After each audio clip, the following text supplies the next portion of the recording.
Hello, it's me, Annalisa, with my spiritual friend. It is Sunday, February 8th. I hope you are all well. I was just about to make the list. I cannot think of your screen name. I'm so sorry, Mark. I know you're like first on the list. I just can't think of your screen name. I'm sorry. It's just not going into my brain. It'll come like in a little bit. Anyways, there you are, Rafika. Thank you.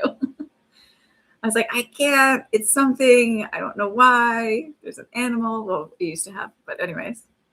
Okay, so thanks. How are you this morning?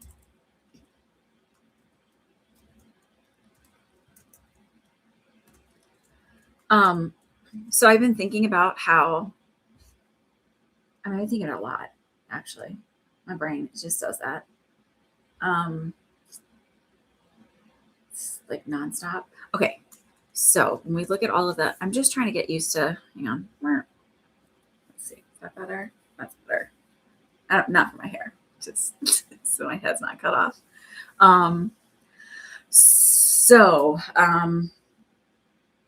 I've had, friends messaging me and stuff about what do I think about everything that's being released, and I'm not laughing at it, like, at all. There's a lot of thoughts around, like, in the spiritual community around, like, like, what kind of ritual are they trying to do with this? I mean, there is something called energy feeding, and so I've had one video go pretty viral on TikTok, and I actually stopped it. I like privatize it, or only friends can see it, because the energy that it's overwhelming when you can feel energetically like all eyes on you. And it does feed you somehow. I don't know any other way to explain it. Like, it's a different kind of thing.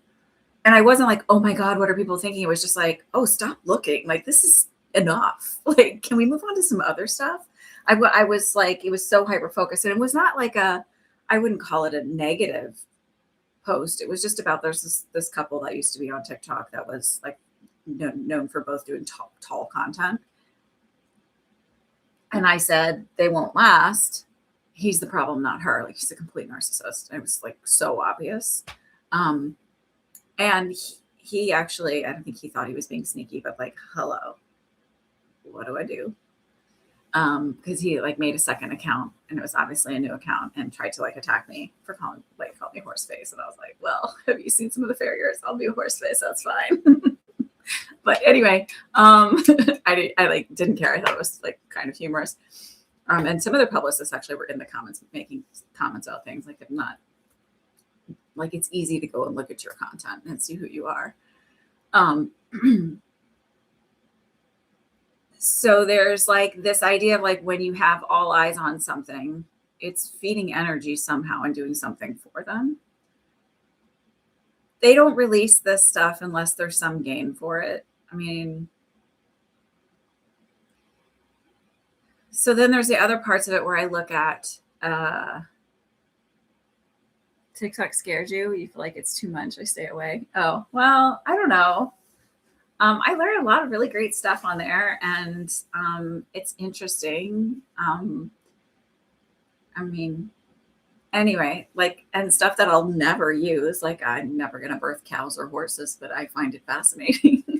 So, anyhow, energetically speaking, I find it interesting that, like, there's been a push for so long that what people like what I do are frauds or charlatans, or they're fake, or they're devil worshippers or whatever, which I'll share a weird thing with y'all in a little bit. But I'm not a devil worshiper, though I don't think Satan is bad, because if you look at what Satanism is, it's actually pretty kind religion, and Satan was like the light bearer or something like that. Like, that's what his name meant. Anyway, I digress.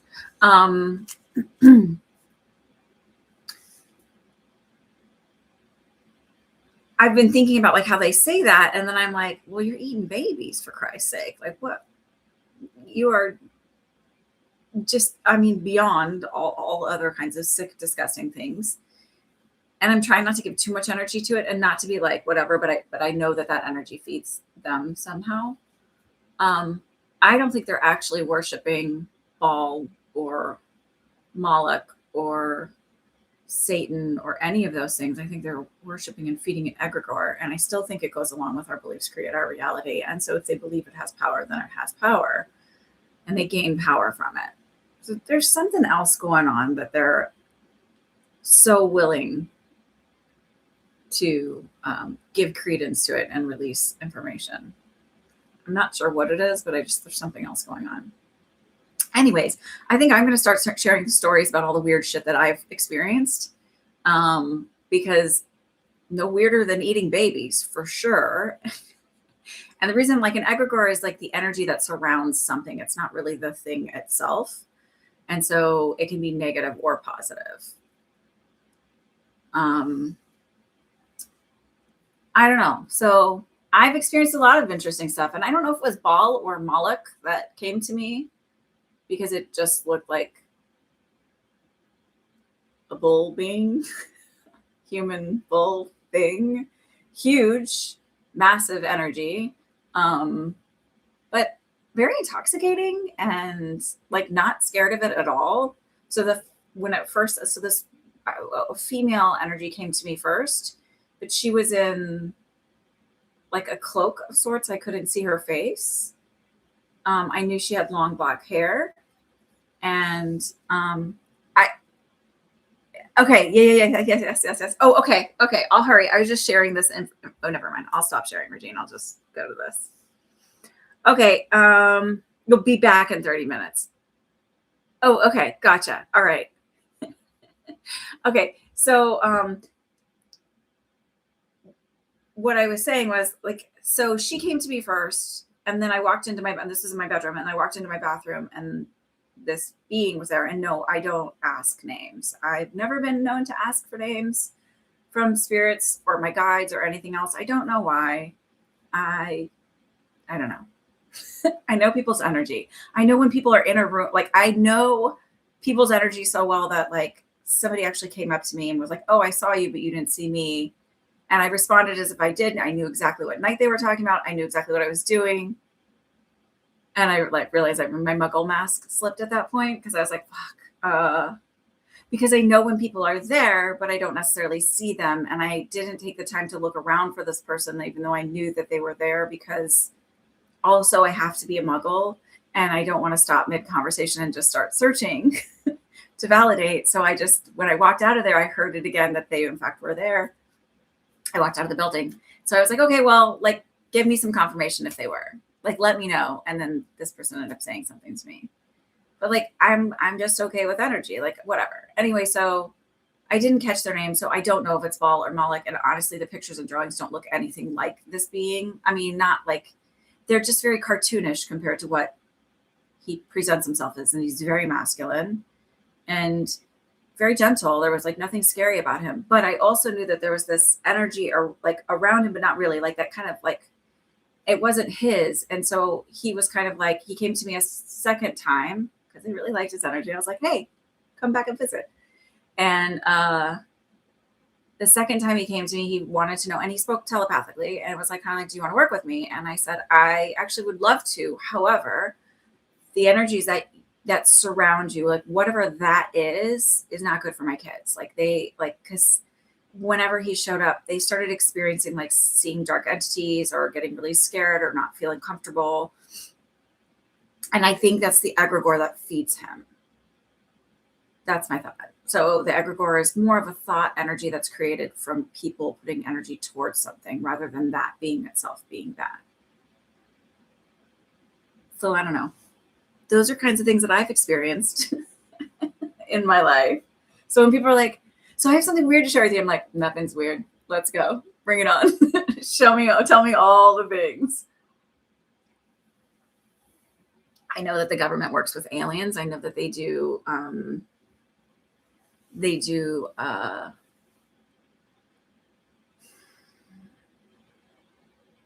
remote viewing on beings like me. And they have the ability to remote view to allow people who can't remote view to use like a screen of sorts. Like aliens are real. All of that's real. The government works with them. They know they work with them. They work with them a long time. You can feel them when you drive in through DC on the north end. You can feel them like working. There's buildings up there that they work in. I don't know what they're doing. It was just like I was very well aware as I was driving past the buildings that that's what was happening in there. So I'm a little quirky, like I'm down to earth, but also there's a lot of weird shit that happens. And I don't know what to tell y'all. Like they're doing a lot of shit that they sit there and make up stories about and say that it's not true and there's no way and all of that. But as I've predicted for a long time, I really think that we're going to move more progressive. I really think that things are shifting. I don't see it out of the realm of possibility of having 2 women in the office in 2028, to be very honest with you. And I said that like now, 6 months, a year ago, I would have said, I don't even know how the fuck that's going to happen because we seem to hate women so much. So we shall see. All right. Y'all want to start asking your questions? Or do you have any questions about anything that I might be picking up? I don't read into energy more than I have to. I heard an interesting explanation this morning, like just before I came down here, about like why Jeffrey Epstein would have had all the likenesses of people in his home. I was going to call it an office, but I guess it's where he does his work. And it was interesting because she was saying it's a form of magic. And it's a practice that she's African. And she's like, it's a practice we use, but like, it's a belief we use. And this is the other thing is like, it really is beliefs create your reality. Can you email your question? It's just long. No problem. Yeah. For sure. Oh, I didn't finish writing this. Sorry.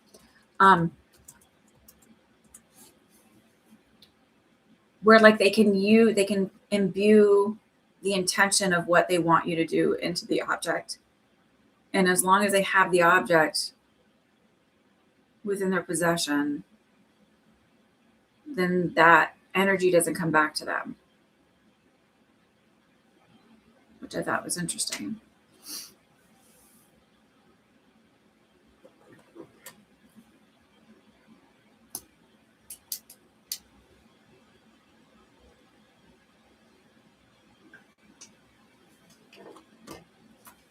Okie doke. Okay, so McKeegan, I saw your thing about your apartment. Not psychically, just if you don't have heat or, amenities that are necessary for just normal living and what you're agreed to have included within your lease, there's probably a licensing board or someone you can complain to about that, and you can actually withhold your rent because he's not providing those. So stop paying rent. And you can probably actually break your lease without having to pay anything for it at all, given that is the circumstances. Had I known that in college, I could have easily withheld rent and got back pay from my landlord, who was like, he would show up drunk and high, but he would like knock on the door. But can you hear me okay, by the way? Because I have a different setup for the mic, and also is there that weird feedback like we were getting the last couple of weeks? I did order a computer, but because I did some upgrades on it, I can't just like go to the store and pick it up. I have to wait for it to be shipped. Okay, perfect. And the sound is loud enough, because if not, I can move the mic and just like clip it on me. I just don't want to wear it. Okay. So he would like knock really light. Can you hear that? Yeah, I couldn't really hear that from my bedroom either when he was knocking on the front door. One day he showed up in my bedroom and I was like, can you give me a minute? Like I was still in bed because it was not, I don't know if I was like up late working or what, because I worked a lot in college. But I would just remember thinking like I just rolled over and covered myself up and he like walked in my bedroom. He was a creep. Anyways, like he would be like, there was no, in the second apartment we lived in with him. Yes, I know I rented another apartment from him. God, I was in college, whatever. So The heat didn't work in the bedrooms and we had radiating heat. And he'd be like, just bleed the line, just bleed the line. And I was like, I fucking, like, it's wide open. I don't know what else I'm supposed to do. And like, I would have to sleep in, because this was in northern Wisconsin in the winter, 3 pairs of socks, 2 pairs of pants, a long sleeve shirt, a sweatshirt, mittens, and a hat under my blankets. And then, you know me, like, I can't stand anything on me. Like, I don't want, like, when I sleep at night, I just want to be as little on. That sounds inappropriate. It's not inappropriate. I know. But like, I don't want socks on my feet. I don't want, like, I mean, it's not inappropriate. I can sleep in the nude if I wanted to. It's none of your business. I'm sharing my business, but it's still none of your business. Anyway, I just don't like tight whatever on me. It's a sensory thing. Also, like,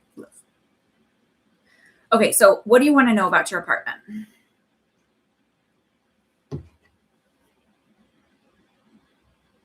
My point is like, I should have stopped paying rent to this guy. He was just such a jackass. And then what I did after that one was I left a very nasty message on his voicemail. Not nasty, but strong, so his wife could hear, because that was when they still had like voice, what do you call them? Messages, whatever the fuck those are called. I can't even remember anymore. But I just was kind of like, as per our lease agreement, you're supposed to give me 24 hours of notice before entering the apartment. You came into my bedroom, so she knew, so she could take care of it. All right, Allie.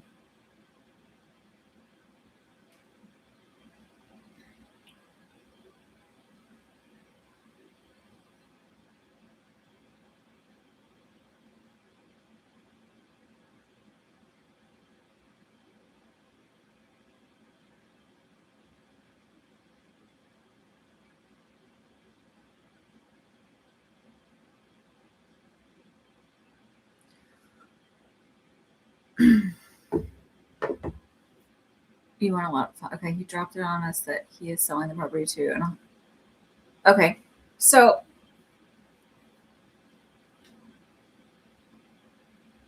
I mean, you're going to find another property. There's like apartments all the time. You're going to find something.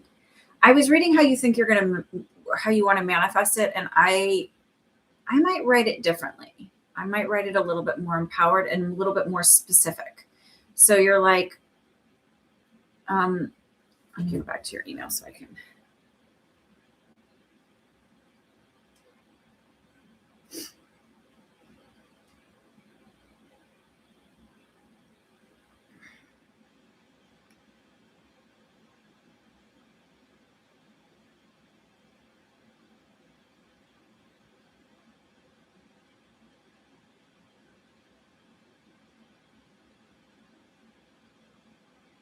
Yeah, I'm just trying to like just quick find where they are.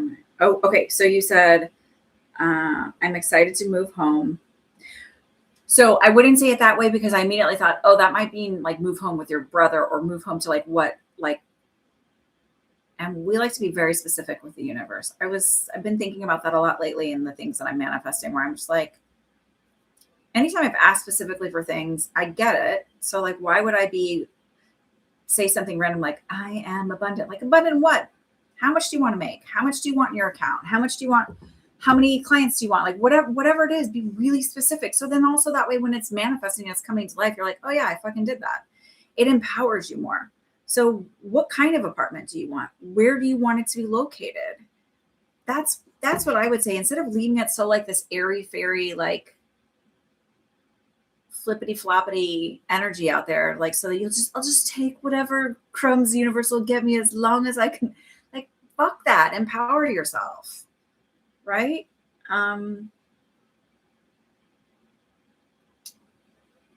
Extremely affordable, less than how much. I like things I don't care about. I'm always like, whatever, like it's. But I remember, like, okay. So my daughter wanted to go to she wants to go to this concert, and like literally like pretty much anything she's been asking for, like that gets her out of the house. This is my oldest one that has a lot of anxiety around going out. I'm like, let's go, let's do it. Like, so I shit you not, I was in a line of like, was it 15,000 people? No, it was more than that. It was like 50,000. I was like That was the queue I was in on Ticketmaster. And I was like, okay.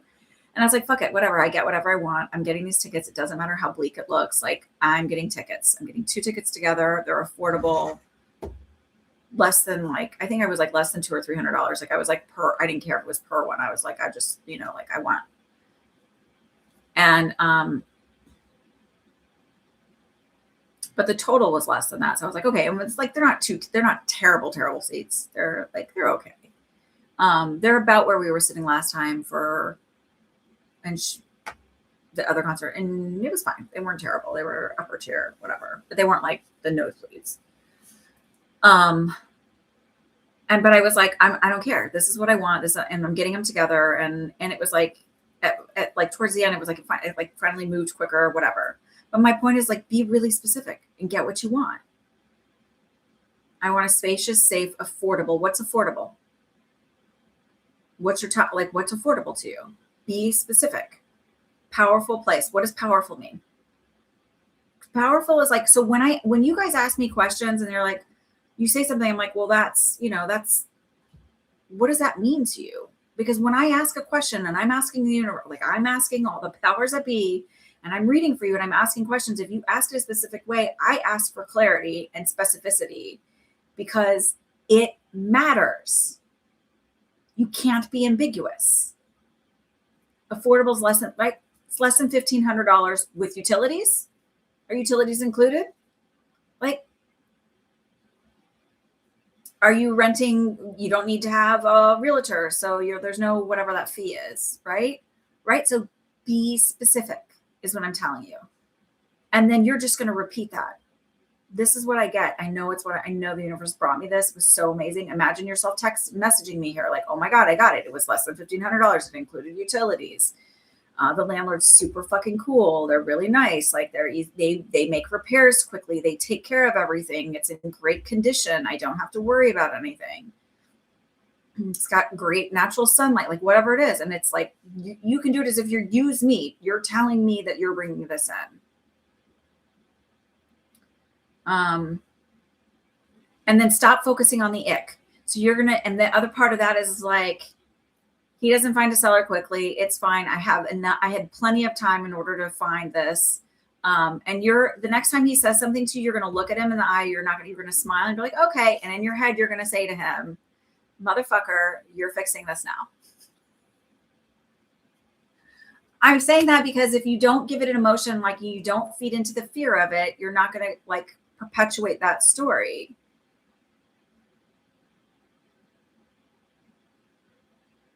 I have really been digging into manifesting people showing up the way I want to. And I was like listening to this woman's, she does lives every day on TikTok, but then she posts them to YouTube. So I was listening to it there while I was putting my bookshelf together by myself. Cause I was like, I realized that self-abandonment shows up in a lot of different ways. It shows up in like, just, overgiving, overhelping, oversharing, neglecting, like, oh, I had to do this, or whatever. But it's also like not keeping promises to yourself. And I was like, I've been saying I'm going to put this up. I'm going to finish it. I'm going to do it. And like, I think I get a little stuck on like, oh, I have to lift that. Or like, I have to wait for one of the guys to help me. And like, honestly, I would have rather had somebody help me lift it up, but I did it. I was able to do it. I did it as a single person lift. It was awkward. Would I have liked help? Sure. But that's what it was. Thank you. How are you? How's that sweet baby girl? So is what I'm saying, just be specific and not like, oh, hopefully, no, it's fucking happening. You have the apartment. I told you would find the other one and where it would be. I don't even think you're going to be that far from where you're at right now. And what's funny is I feel like he's actually been overcharging for whatever he's renting for anyway. Like it doesn't match the comps. That's what you're looking at. Comparables. She's doing so good. She's the ENT tomorrow for her hearing. One ear is still not passing, but she's such a sweet girl. I feel like there's like fluid or something caught in her ear. There might be a slight narrowing of the ear canal.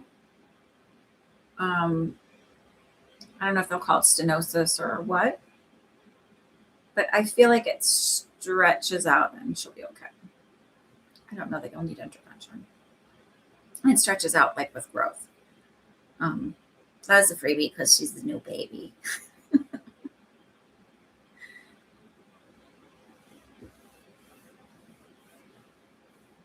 Like the slight narrowing doesn't affect her. I just feel like it'll, yeah.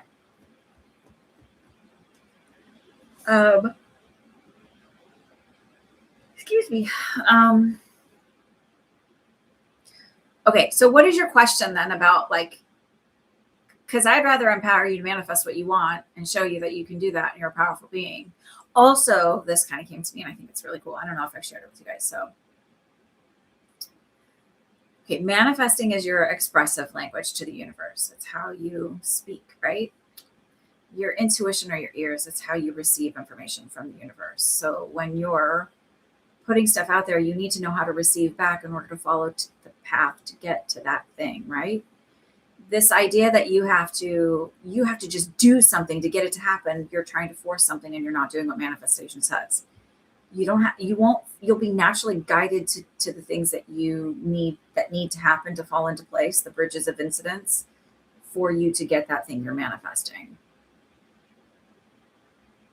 That's your intuition. That's why I think it's important, just as important to empower yourself by learning how to manifest consciously and get the things that you want as it is to develop your intuition. And your self-concept work is the foundation of it. If you've got a shitty foundation, you're not really going to be manifesting from an empowered state, and you're not going to be trusting what you're getting from your intuition.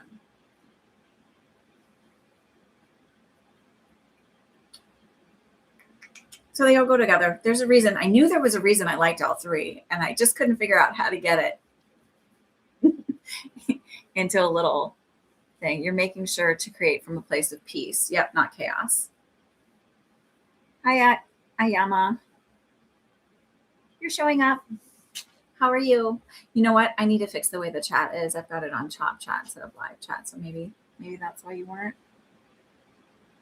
Oh, you were. Maybe you're just saying hello. Hello.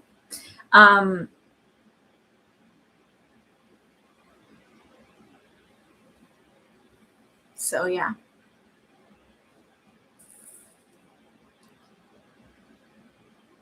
So what's your question then? You paid me for 2 questions.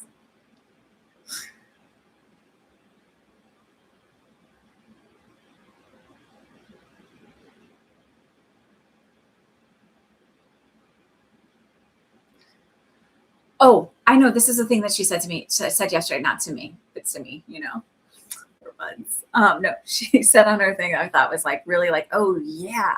So she focuses a lot on SPs, like specific people, but specific people don't have to be romantic, but they can be. But she does that because that's what she's like. She's like, I know that I got this back. This is how I got it back. And she does like the baby step technique. She's like, because if you're single and you're not in a relationship, or you're not even in contact with them, it's hard to go to like, we're married, right? Because your brain, you're fighting then a lot of stuff. So she teaches you, which I've talked about, like you have to baby step to get what you want, baby step, take it like step by step. It doesn't fucking matter. Like it does not matter. Nothing matters. You do it the way you want. Your beliefs create your reality. You're focused on moving further away from that location.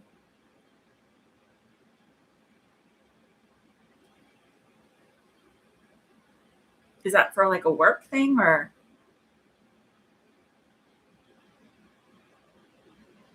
When I say not that far, I don't feel like into a new county or into a new, like, or if it is a new county, there are counties that you're near the county line. I would say 5 to 10 miles, within 5 to 10 miles. That's not far. Even within 20 minutes, that's not far to me. I grew up in Houston for a good chunk of my life. And you can drive an hour one way and still be in the city limits. Like driving for an hour is not a big deal. It's like everything. It's like how far away? It's like an hour. It's not a big deal. Like it's not like it's normal. So when people are like, "Oh my God," I drove like 30 minutes to take my kids to like a clay painting place, and they were like, "Oh my God," and I was like, "Well, you were open the latest, and we got a little bit of a late start that afternoon." And I know how slow my kids are painting and being creative. So we need time. You live in the middle of nowhere. It takes forever to get anywhere. It naturally makes me not want to travel anywhere to see friends or family. I totally. Although I thought it was funny though, when like I lived in Manhattan, because it was like, oh, I got to go there. And it's literally 2 miles. It's like nothing. But it's like, because you have so much in a small area, you don't want to go anywhere else to, like, I lived on the Upper West Side, and I would oftentimes go out with my friend, because he and his friends would go out like on the Lower East Side. I was like, all right, I'm down there. That's fine. They paid for my drinks and stuff, so I didn't really care. And I knew I was getting home safe. Like, it wasn't like, he was like a big brother to me. So I was like, all right, I'll go now. I'm more focused on leaving the county, and moving closer to civilization. It still isn't that far, though. It's not like, again, I don't feel like you're that far out. You'll get there. You'll get there.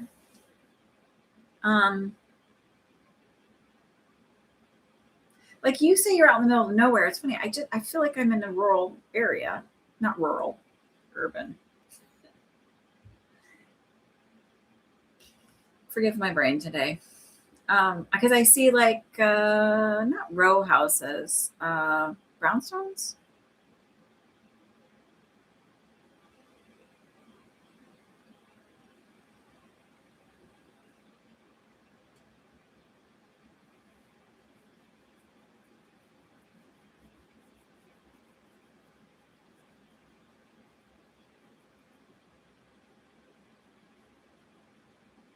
I also don't feel like you're you're going to be moving into like a big apartment complex or apartment building. I feel like it's like smaller, maybe like 6, 8 apartments in it. So 5 to 10 miles of where I currently am. That's kind of what I feel like. Yeah. But I still feel like, I mean, I'm 15 miles from Manhattan, from Midtown, right? From it, like, you think of, if you know where Madison Square Garden, I'm 15 miles. Like, but it's still like, it's not that far distance wise. There's a lot of differences between here and there. So just think about that. Like, that's why I say, like, be really specific about what you're like, because it's relative. Like,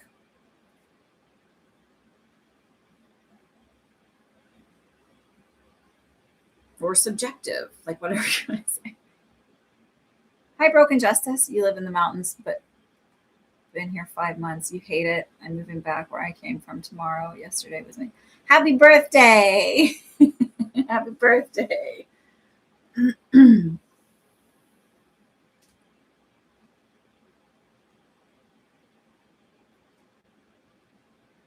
So you said, you get what you're saying, that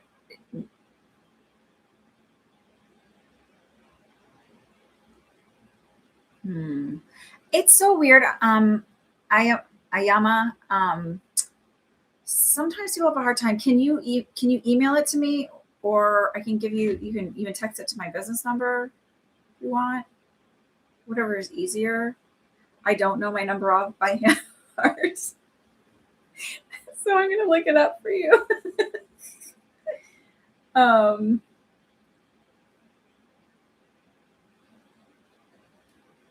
Ready? It's 973-433-6211. You can text me. Sorry about that.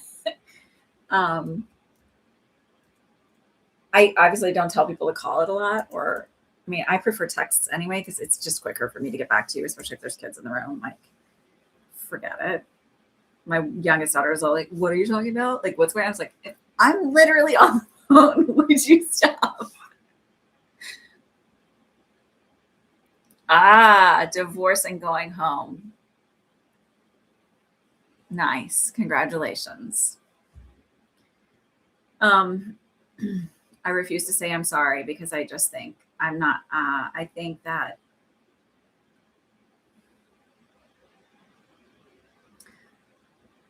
by the time somebody gets a divorce, when people say that they're blindsided, I'm always like, really? You sure about that? Like, you come on. Because people stick it out for a long time. Like, there's very few circumstances where people are not, the writing hasn't been on the wall for a long time. Okay, sorry. Let me stay focused on you. Okay. On the topic of my other question, it was more along the lines of what messages Spirit has for me not being seen at the moment. Okay. What I've been saying is 100% true. It's just stressful, and it's reassuring to speak to someone who isn't a jerk lying to me. Okay. So here. So, okay. Because this is really important. And I keep brain going like that, and it needs to stay focused. So this is my problem. Okay. When you are manifesting, right? So she's saying like, it's not just about affirming like your belief systems around that person, right? It's the story you tell around that person. So she's like, people will comment and say things like, well, he texts me, but he lies. So like you're saying like, so that's what's bringing about more. So like, no more calling him a jerkwad, no more calling him a liar. She's like, talk to him about the way you want to show up. So she's speaking in terms of boyfriends, but this works for everybody, right? So I use it on my kids when they're like, I just go, okay. And then I walk away and I'm like, oh, they're so blah, blah. And I only speak good things now. Like this is like been a huge turnaround because I realized that I was perpetuating the story about like, oh, it's so stressful. It's like really hard. And I even said it earlier. I was like, oh, she has social anxiety really bad. I'm like, ooh, I gotta like nip that in the bud, right? So you create the story of like, he's a big jerkwad, so guess what? He has to show up that way. He's a fucking liar, so guess what? He has to show up that way. And so she was talking about in terms of like, when your relationship falls apart, you like tell those stories along the way. Now you can recreate somebody in your relationship. I'm kind of like, I've created such a story around it. Like I also know that there's certain karmic lessons that like, it's time for me to move on kind of thing.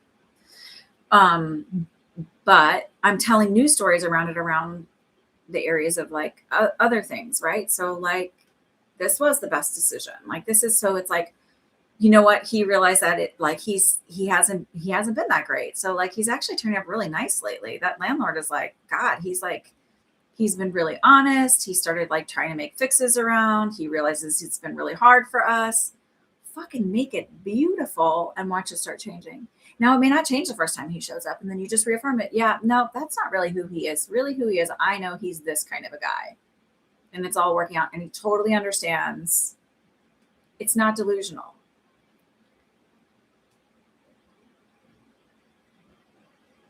If anything comes out of those stupid files being like seeing how atrocious humans are, because that's not demons, that is human behavior. That is atrocious and disgusting.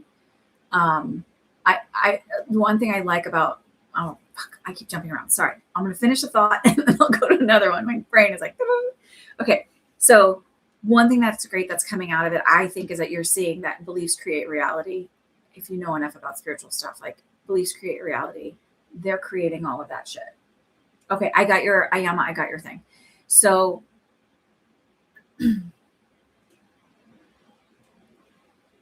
start using it. If you think that those rich and powerful elite people aren't using this sort of tactic on people, you're full of it. Why do you think they've spent so much time trying to make it seem like it's hogwash and it's like, oh, that's just so delusional. You can't do that.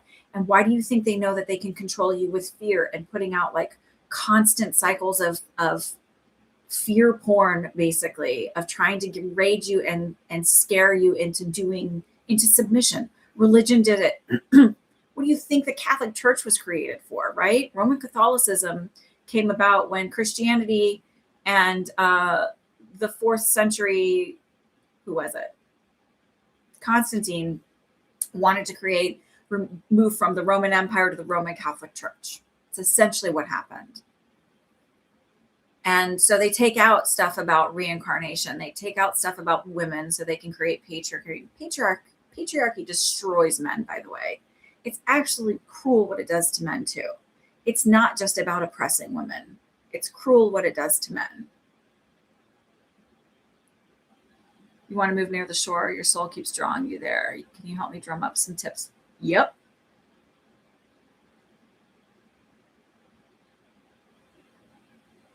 Sure, I totally have a life cleansing effect. I think all the water in my astrological chart, I go, like when I visit landlocked places, like, I mean, I don't consider this landlocked because I'm like within an hour of the shore, but like Arizona and things like that, I just feel sad.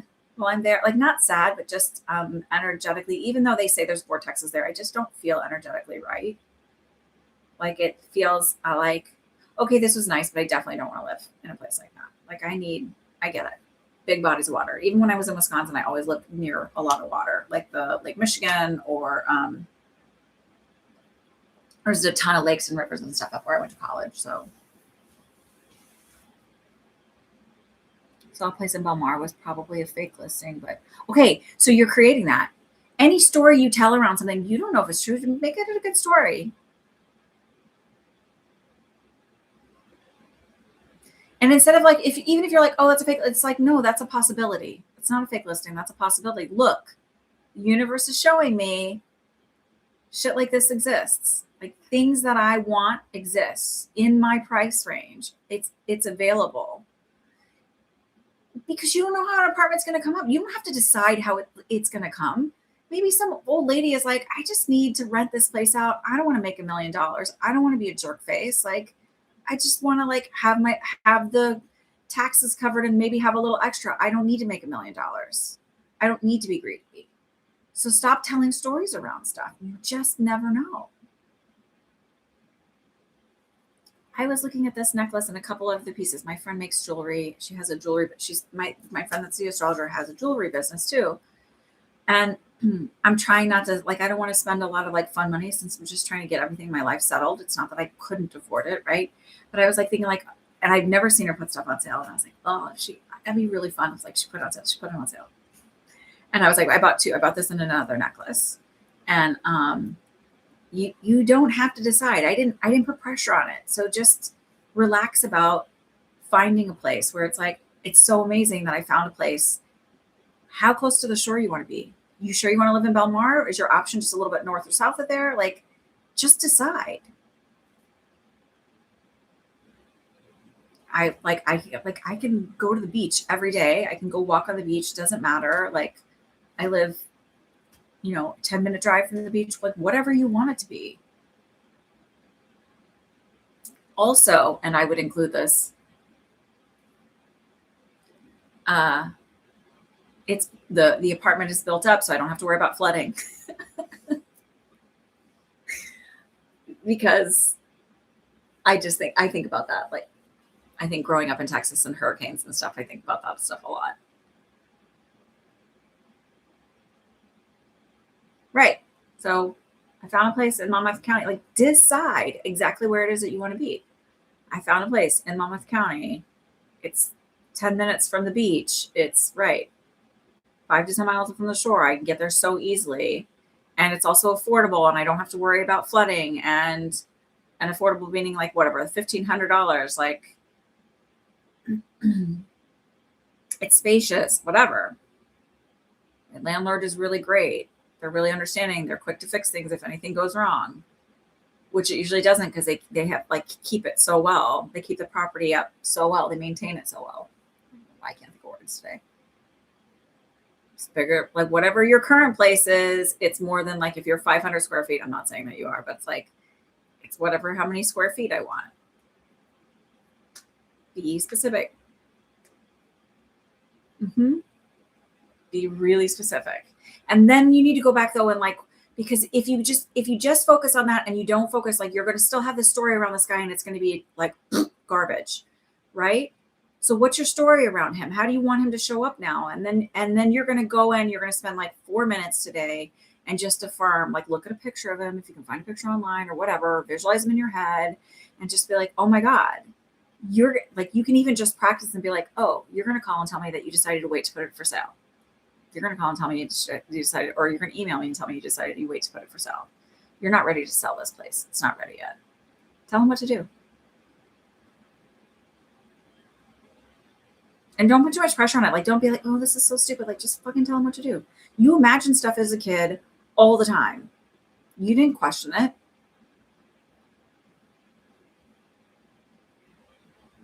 I know I did.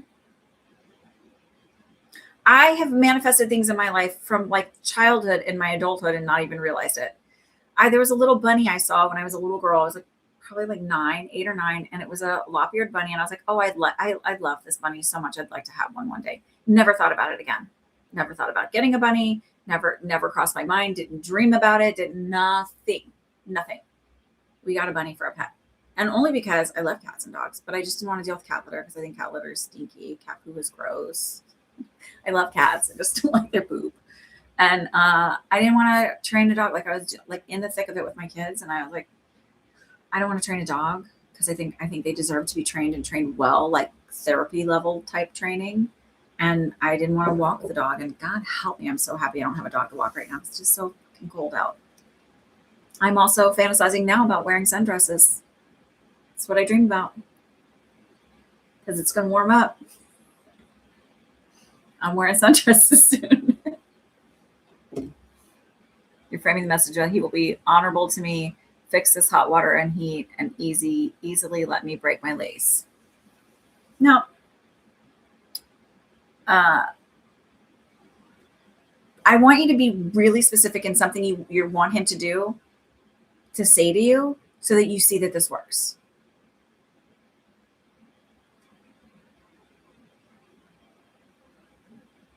Sounds weird, but I think that like that's like the idea. Like when Neville Goddard goes manifest a cup of coffee, the idea behind that is not because that really fucking matters. It's because it shows you how this really works. That you are very powerful.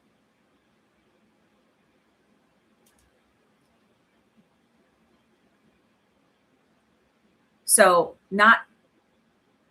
so you're going to say something like, just imagine having that conversation or telling him this is what you're going to do. You're taking you're taking the house off the market indefinitely. In your head, you're taking the house off the market indefinitely. You're taking the house off the market indefinitely. So you're going to do that for 4 minutes, twice a day. And then if you see him and he says anything different, you're like, in your head, you're going to be like, no, that's not true. You're taking the house off the market indefinitely. You'll see movement.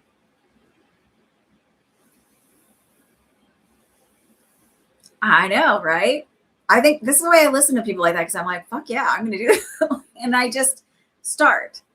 And it also, like, when you hear it from the other people, it's not that I think one coach is so amazing and others aren't. I cherry pick. I 1,000% cherry pick and follow what my intuition tells me. It's like, yeah, that's it. And I think that if you understand that, like, cherry pick, you don't have to believe in everything I believe in. You can think that I'm totally off my rocker when I'm like, circumstances don't matter. It literally, if there's somebody you want to date, it doesn't matter if they're in a relationship. It doesn't matter if they're married. People will break up all the time. People are living unhappy marriages all the time. It doesn't matter if somebody else has the job that you want and it's already filled, and oh my God, it doesn't matter. Things change, things happen. When I came here as a travel nurse, I actually know the person whose contract I got. Like, I worked with her. I don't know her anymore because she was not a very good person. She tried to like accuse her boyfriend of beating her. And I was like, I went and helped her to move out of the apartment she was living in. And then I realized at a point, like, as I'm helping her pack, I was like, I'm really hungry. Like, I just gotten off the night shift. And I was like, I'm really hungry. Can like we order something? And she started making food and eating it in front of me. And I was like, she's like, I can give you a Capri Sun. And I was like, I realized I was like, oh, this woman, oh, I got you. And then the boyfriend called me. He's like, oh my God. And I was like, I already know. You didn't do it. I'm not worried about it. Anyway. Okay. So my point to you is, like, you hear other people do things and it creates like like, this is a better way to do it. Or, oh, that's the part I'm missing here. I'll check your health, honey. Don't worry.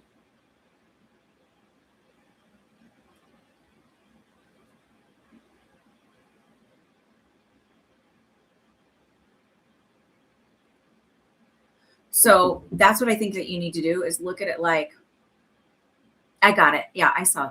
Don't worry. Just be more empowered about it. And it's more empowering to see him exactly the way you want him instead of telling this old story about who he is.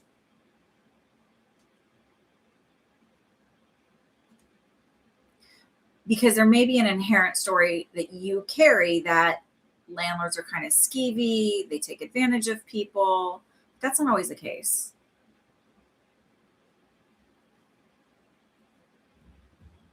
My grandma was a landlord and she was like really nice. He was always good to you. Yep. He always was good to me. He's always been good to me.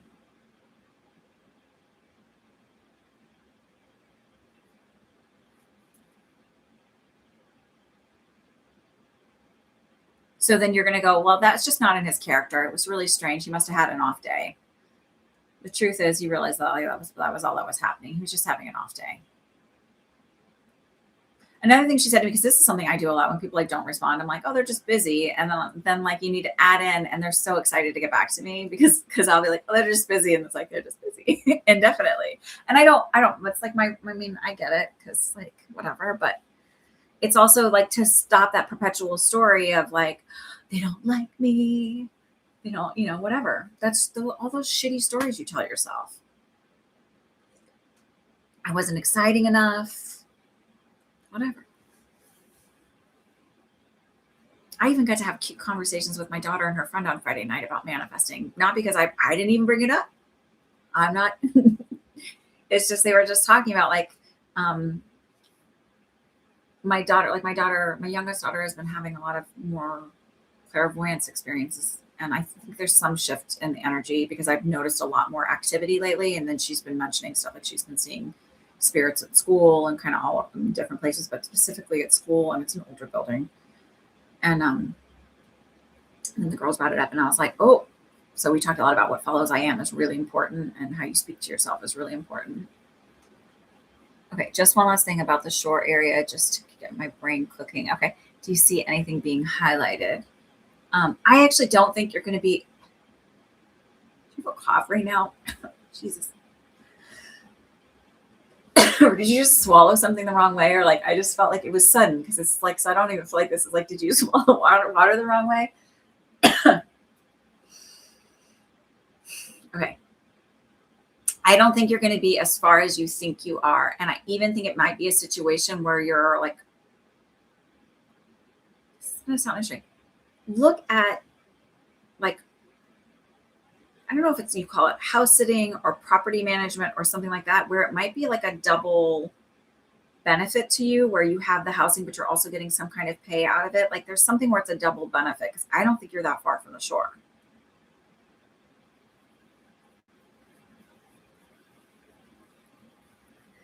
Hold on to that. I know that sounds weird, but like a woman I skated to next to, like sometimes I feel stuff before it happens.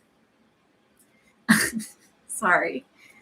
But a woman I skated next to one time, and I was like, oh, my stomach hurts really bad when I'm wearing a shirt. So I'm like, okay. She's like, yeah, it's fine. And then 10 minutes later, she's like, I have a terrible heartburn. I was like, I know. Okay. So easiest way to frame that is like, oh my God, I got so lucky. It was so amazing that this person, I found this art, like it had just posted or whatever. I was drawn to it. Or you were having, you don't even have to create the story around it. It's like, I'm living in a house. It's so fucking amazing. I get to take care of it. It's near the shore. It's like, I literally can see the dunes, because that's what I'm seeing is I'm seeing like as if I'm just outside of the dunes and then the shore.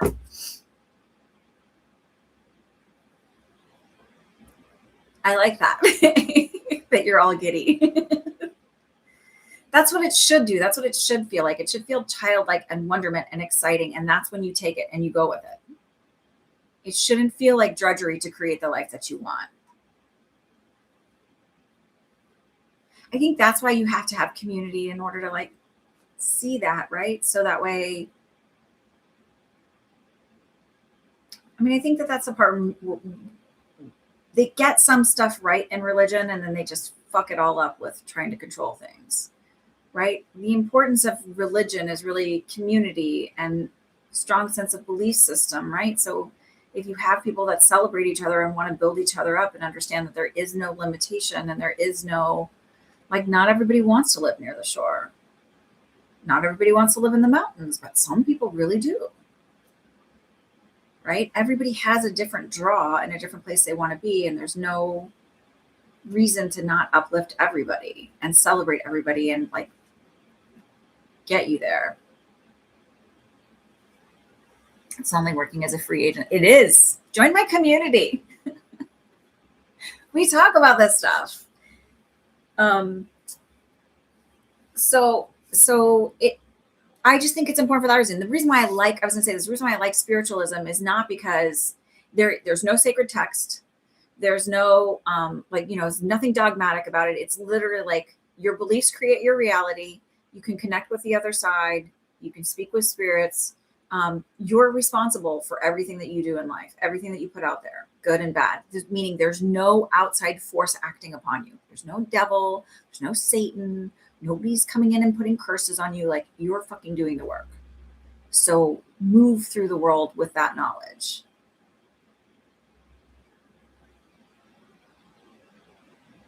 Even when whoever it was, Moloch or Baal, or whoever this thing was, it was kind of like, do you want to work with me? I was like, yeah, no, I haven't seen him since.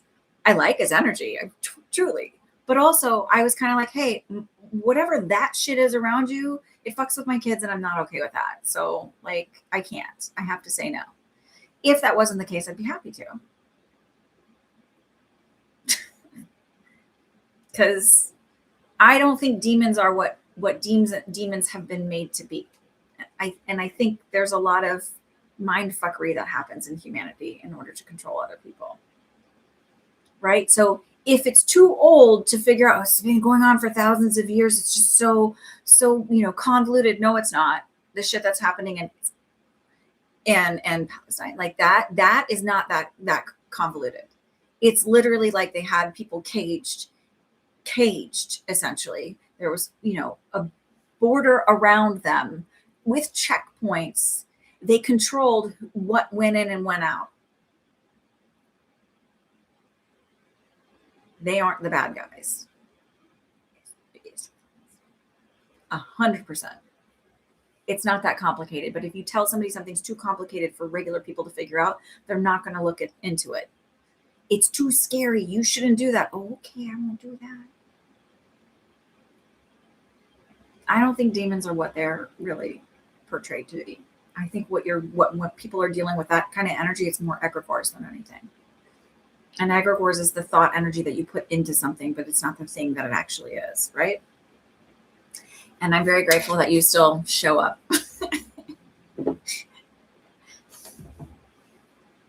Okay. Allie, you asked about your, like the shaking of your head. So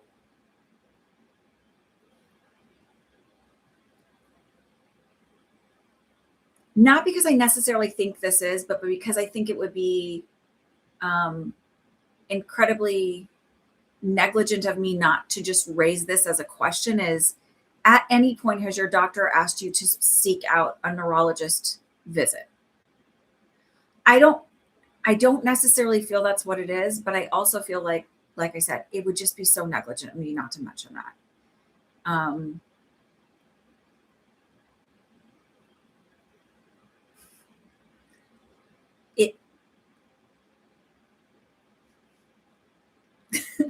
Okay. So now I'm going to go back to your email and kind of just talk through it.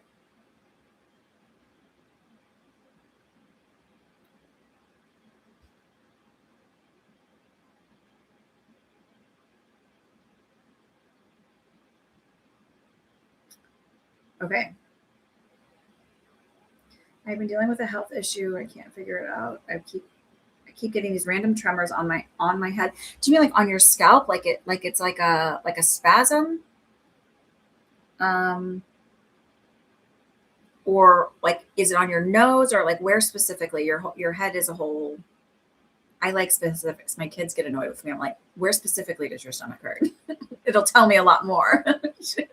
They're like, I'm like, up, down, like I'm the annoying mom. I like details. I get a bit lightheaded from it, and I sleep a lot. Okay. Are you getting tired after these tremors occur? Like immediately, are you just like, oh, fuck, I'm tired. And like, that's what's happening? Or are you just sleeping a lot in general? Like, is it connected to the tremors?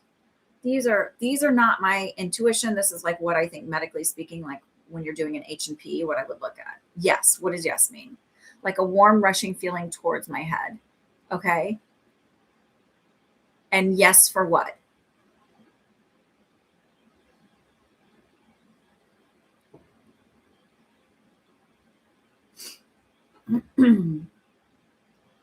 Hi, Katrina. Thank you.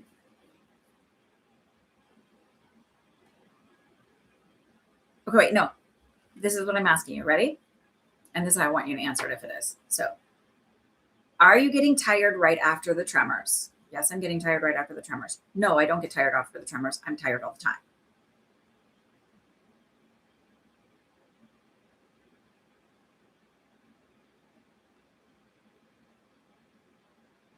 Okay, EC. And I'm asking this because this is like, if I was triaging you as a nurse, I want to know, am I putting you somewhere where I can get a neuro set up for you, or like, right? Because right after the tremors, I want you to go get a neurologist appointment because it could be some sort of a seizure. It could be from your medication, but I just think, and I'm not trying to scare you. I just want you to understand. Yeah, Katrina, I am. I want you to understand that that's not something to mess around with. That is a sign, like when somebody has a seizure, sometimes, a lot of times they'll get really, really tired afterwards. If it's happening right after that tremory feeling or whatever, it could be something going on. You can get seizures from medication changes or from something else being off, but it is much better for you to go and figure it out. And I'm not trying to scare you. I want you to understand that, like, it's something for you to take seriously, though.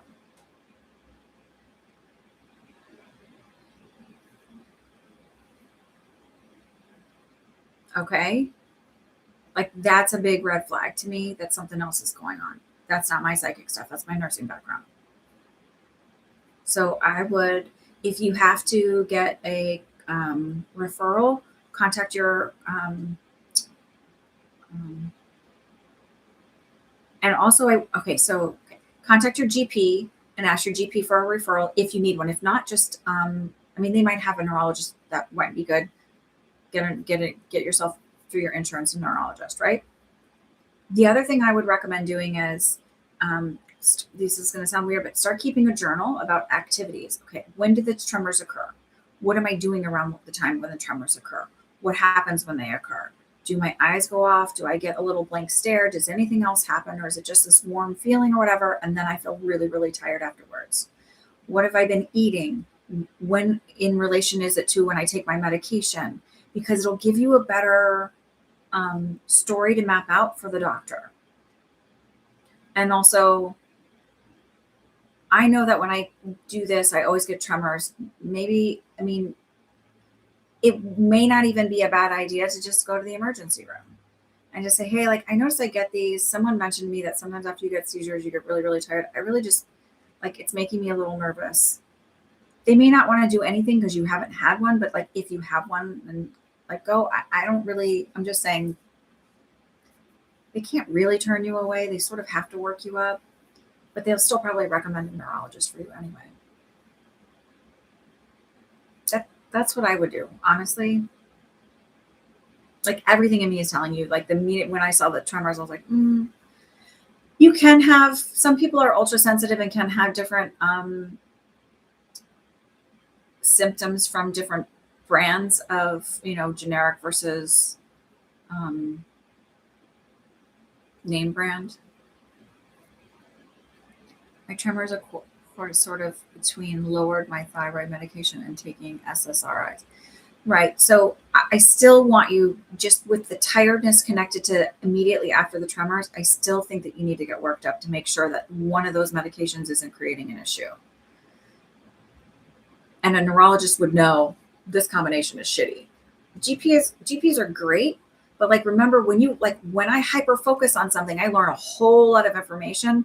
When I had patients that had multiple congenital anomalies with like sort of like a lot of stuff, their parents knew a lot more about whatever they had than I was ever going to know. And so I would always ask them, tell me about them. Tell me about your experiences about them. Tell me how to best care for them. Because I may have all of the medical knowledge, but you know that you have hyper focused on that area. So what I'm telling you is that neurologist is hyper focused and knows these kind of medications do this, this, and this. Whereas maybe your GP is not going to know that.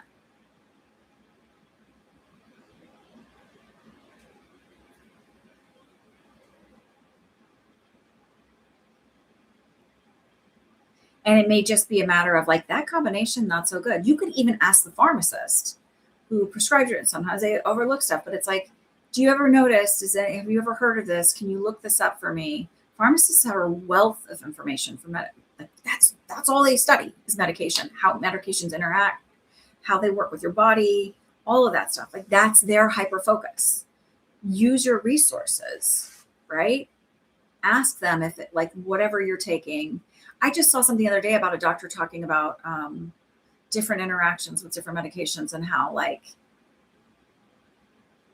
which I would have, it was like, oh, that's really interesting. I don't remember what it was. It actually had to do with SSRIs and something else. And I didn't bank it because I'm not on any of that.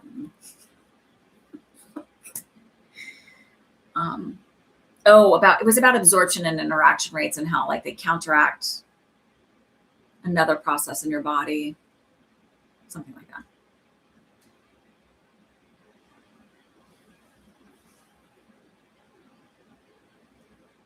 Okay, I'm gonna update the list.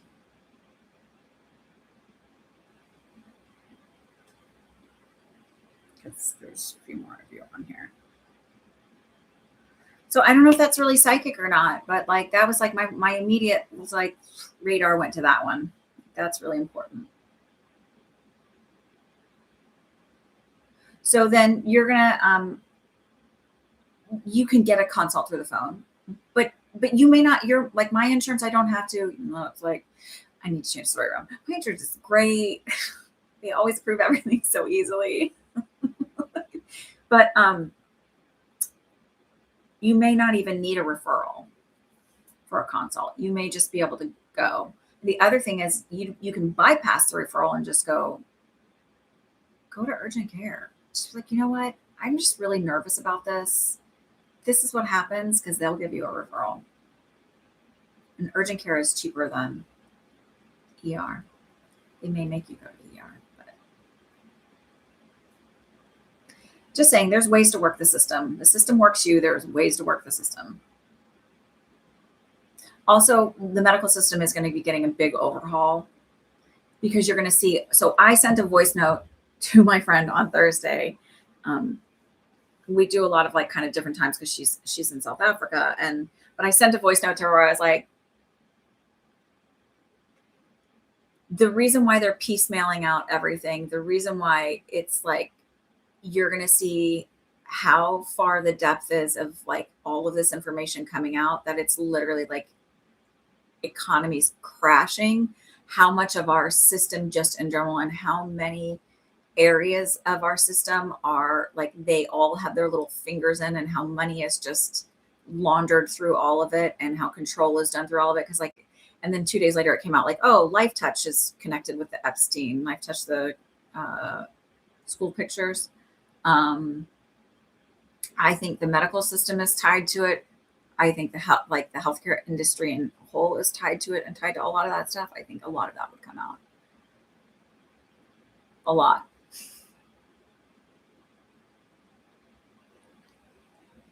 You went to urgent care. You're keeping your fingers crossed that I don't get billed. My insurance doesn't cover something. It's been about 45 days and no bill in the mail. So it's not coming. That bill's just not coming. Stop keeping your fingers crossed, man. Manifest differently. It's not coming. I have to pay for it. It's amazing. In fact, they're paying me. Turns out they overbilled me. You get to create your world. Create the one you want to live in.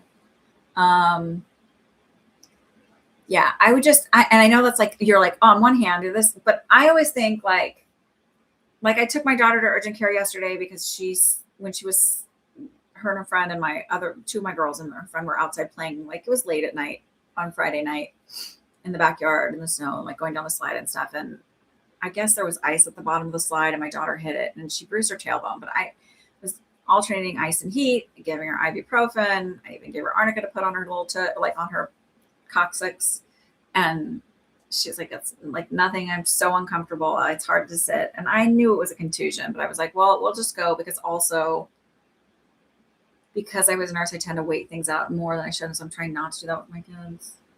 So I was like, okay, let's go. Like, they'll do an x-ray. And it was just a contusion, but like, it's okay to also err on the side of caution, right? It doesn't mean that you're doubting the ability of it. I just err on the side of caution, go to the neurologist. You're not getting a bill on the Keegan. It's done. It's good. You're great.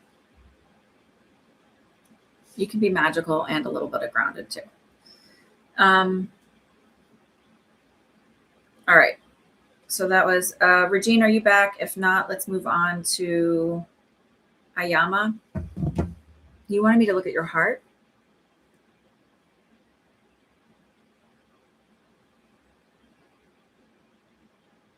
I just don't think medicine or healthcare should ever be for profit. That's just so fucking weird.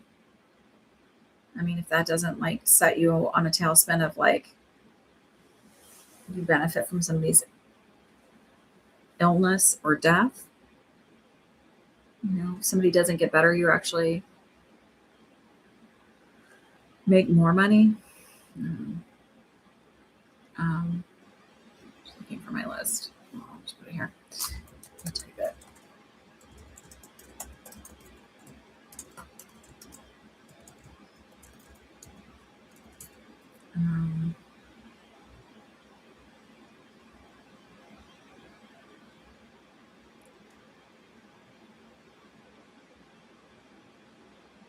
I don't have, Emily, I don't know what your screen name is. Is it EC?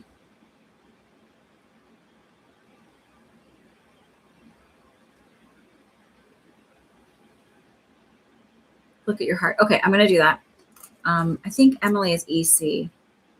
Okay. B968. Okay.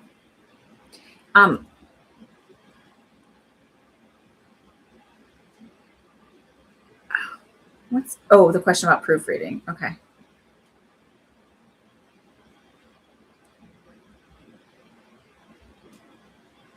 And then I have Katrina. And then I have Gabby. Okay. Let me see. You sent a text. Really? Sorry.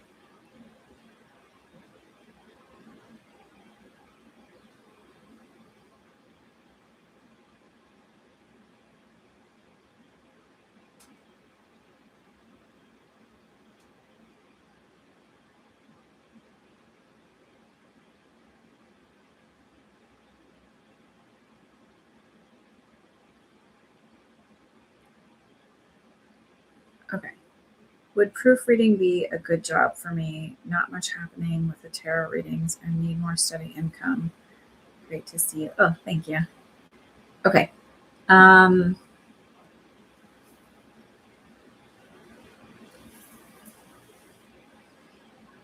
still think you're going to do both. I feel like proofreading is a little boring for you, but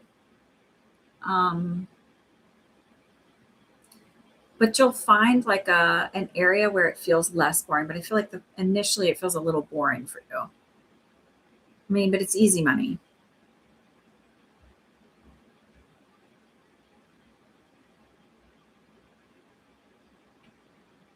Agreed, Emily. Absolutely. So I feel like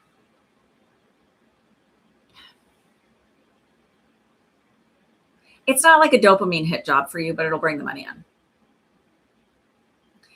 And then I also think that you should listen to my stuff about manifesting and like creating the language around stuff and like, oh, it's totally easy. Also makes me realize when I sent out the email this morning, I didn't like imbue it with the energy of what I wanted to intend. It's like, that's important too. Like and I'm telling you, everything you message, everything, it carries energy. I don't need your first name. I don't like, when I was doing questions for free, I don't need the only reason, like if somebody's asking about another person, I ask for a first name because I need to differentiate the energy. And because sometimes people's intentions are like all over the place, quite frankly. I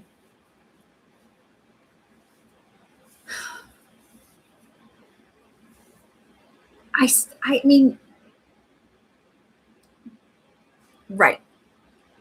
So set the energy that, didn't mean to send y'all into a little bumble. Set the intention that like, oh, like talk about it differently. Doesn't matter. Tarot readings are going great. I just want a little extra income. And I think I'd like to do it this way because it's like not a lot of it's easy. It's easy work. Not exciting, but it's easy work, an easy way to make money.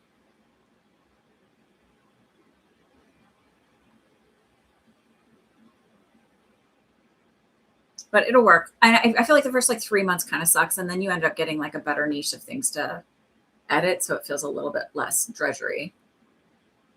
And I actually don't even think that I feel like that's like a long-term thing because it's just like I said, it's a little extra money coming in and it's an easy way to do it. And then the other thing you asked about was up here, right? Let me find it.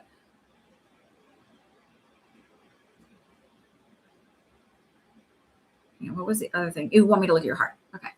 Sorry. I remember that finally. Okay.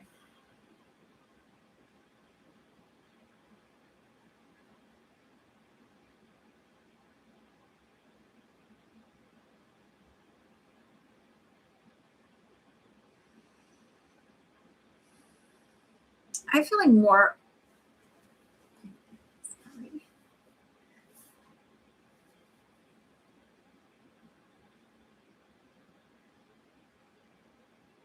So the thing that I initially feel is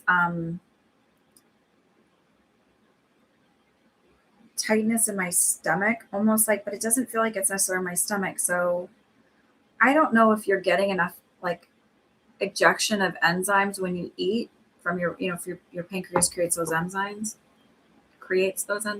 Sorry, no. Um,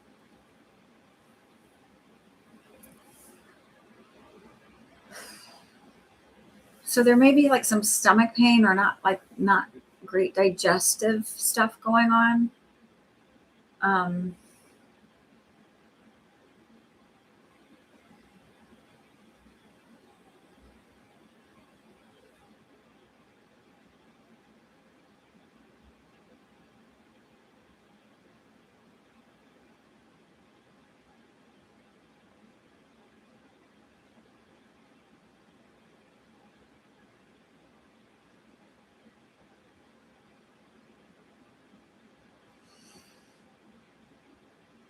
I'm asking them to refocus it because at first I felt like I was like connecting with your heart, and then they're showing me as a diagram, and I'm like, or like a 3D rendered diagram, and I'm like, stop. Like, can you just let me feel this one? Sorry, I fight with them sometimes on the way they talk to me. Um,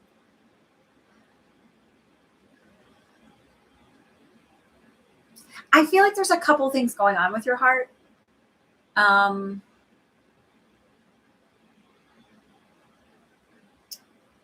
I feel like there's a conduction issue in the atria.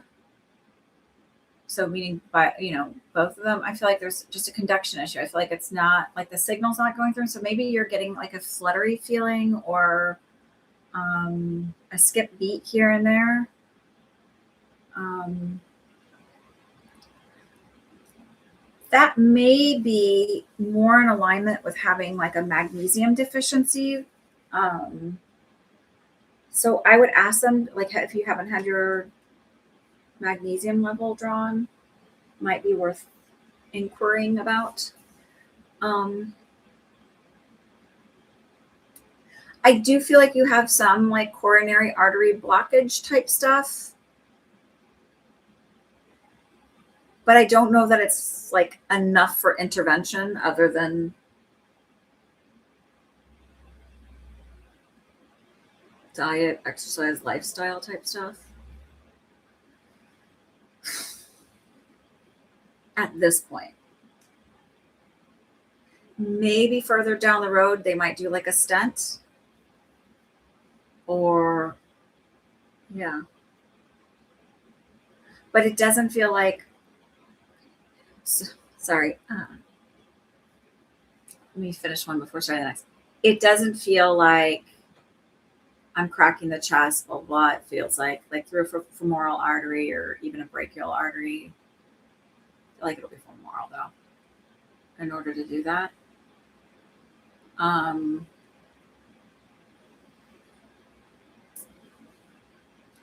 this is the other thing I was to say though. Oh, my curls like stick together sometimes. So You get a fluttery palpitations, had mag test within normal limits. I'm going to say, is it on the lower end of within normal limits, or is it like smack in the middle?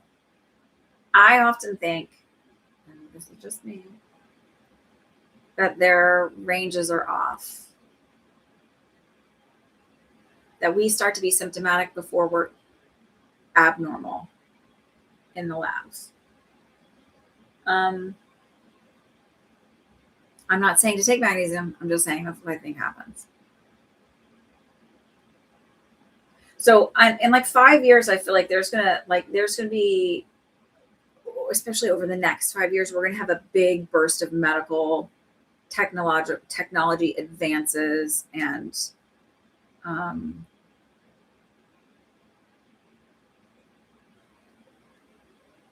ways of treating, prevention, etc. I think a lot of that comes down to in the middle. I think a lot of that comes down to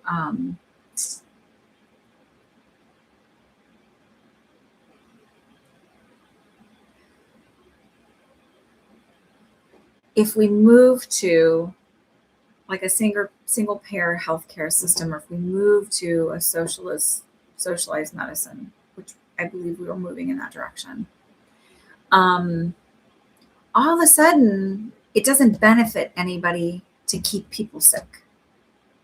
And I know that that's like a conspiracy theory. I'm like, but people eat babies, so you know what I mean. Like,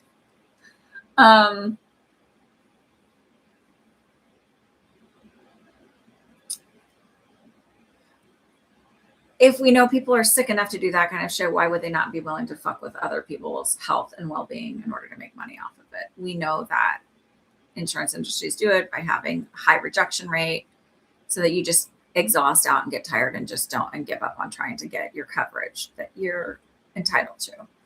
So I think that we will have a lot more advances because it benefits everybody to be healthy. So it might even be that whatever procedure ends up happening down the road is like very benign. Yes, ma'am. Are you almost done? No. What do you need? I was just wondering because I'm kind of, and I like your new bookshelf. Thank you, love you, buddy. Can I have a huggy? No. I don't want you on camera. Okay. What are you gonna do with that? I don't know. Can you go? I don't need to have a okay. Love you. Why don't you grab an apple or something?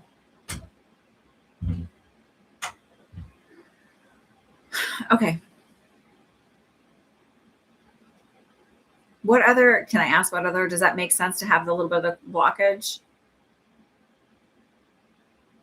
I don't think you're going to die of a heart attack. I do want to put that out there. Like, I don't feel like this is going to be like, oh my God, you're going into congestive heart failure. Do they talk about your ejection fraction? Like, did you do a whole test on that to see if you have a good output? I suspect not. Not that you don't have a good output. That's not what I meant. I meant suspect that they didn't test for that. Clarity is important.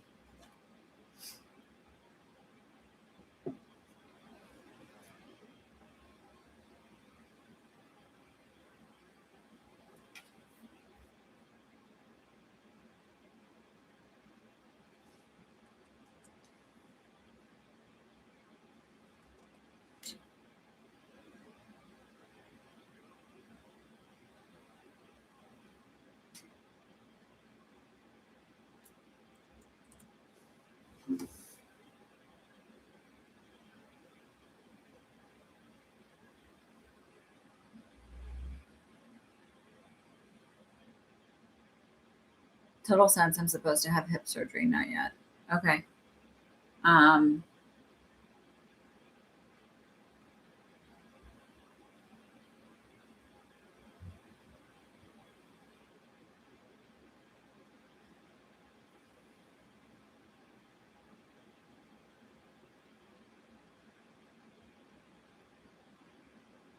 I was just looking at your hip surgery. I'm like, no, that's fine. You'll have a Holter monitor done. I think I suspect it's like they're gonna come back and just tell you, oh, it's like age and hormonal shifts and all of that stuff. Because they're gonna find out a lot more about women in the next 5 years. There's gonna be a push to actually study half the population and ignore it.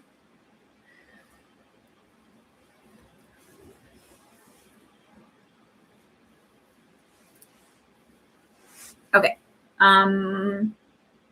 Emily, where I saw your question, and then I think you were asking about let me find I think you put it in your comment section.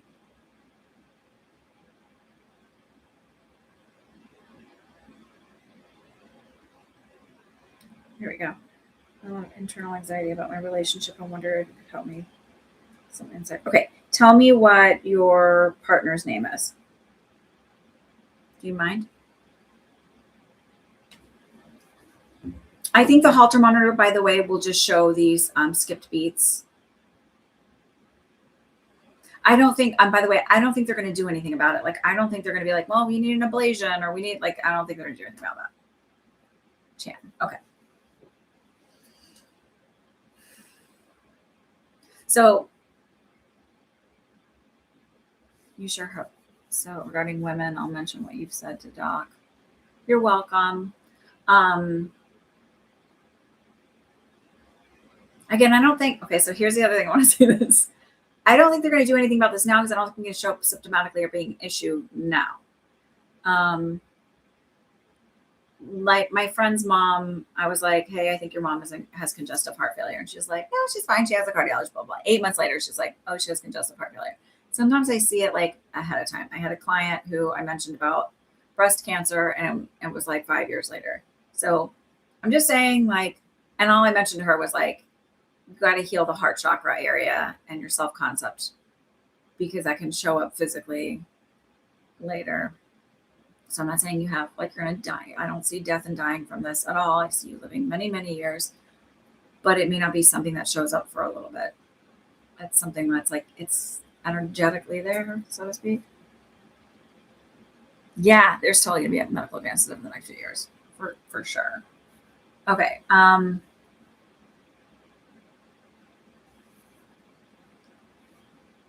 Okay, so sorry, Chan. Okay, Emily and Chan.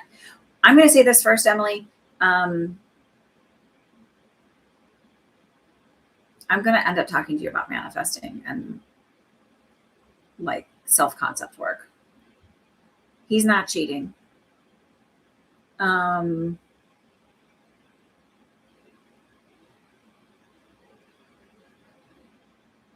not cheating. I just feel like he's sort of a like, not sneaky, but like private person in general. And whatever it is being in a relationship triggers him a little bit to be more private. So, right. So just to internalize things more, to process things more quietly, to not want to have like a girl chat about like, what do you think about like this bad thing happened? I feel like he just processes a lot internally.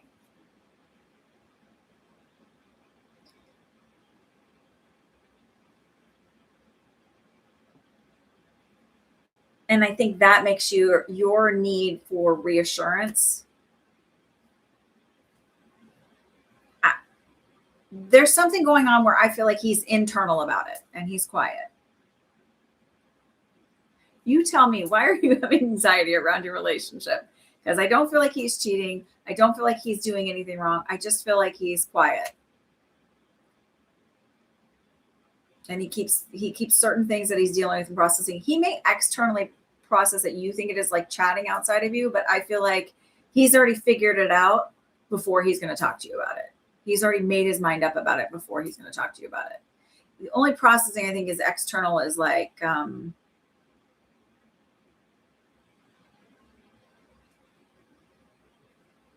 no, I think he's already figured it out before he comes to talk to you about it.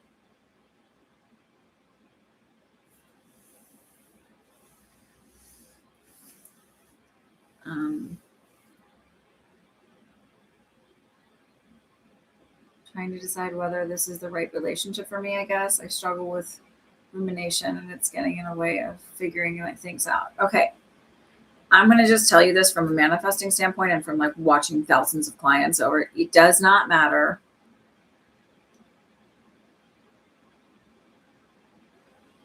Like whatever stuff is coming up for you, whatever rumination, whatever that is, that's going to show up in every relationship until you get that right on your self-concept. 1,000%. It's going to show up.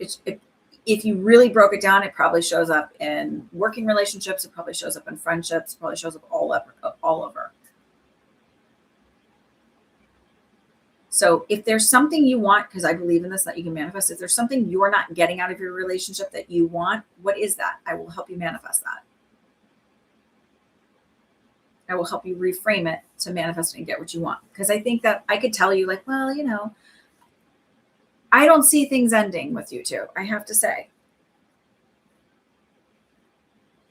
I see it as being you. Like, I was like, well, it's like you. I said it from the beginning. Mindset stuff. It's not like, does he feel too calm for you or too easy?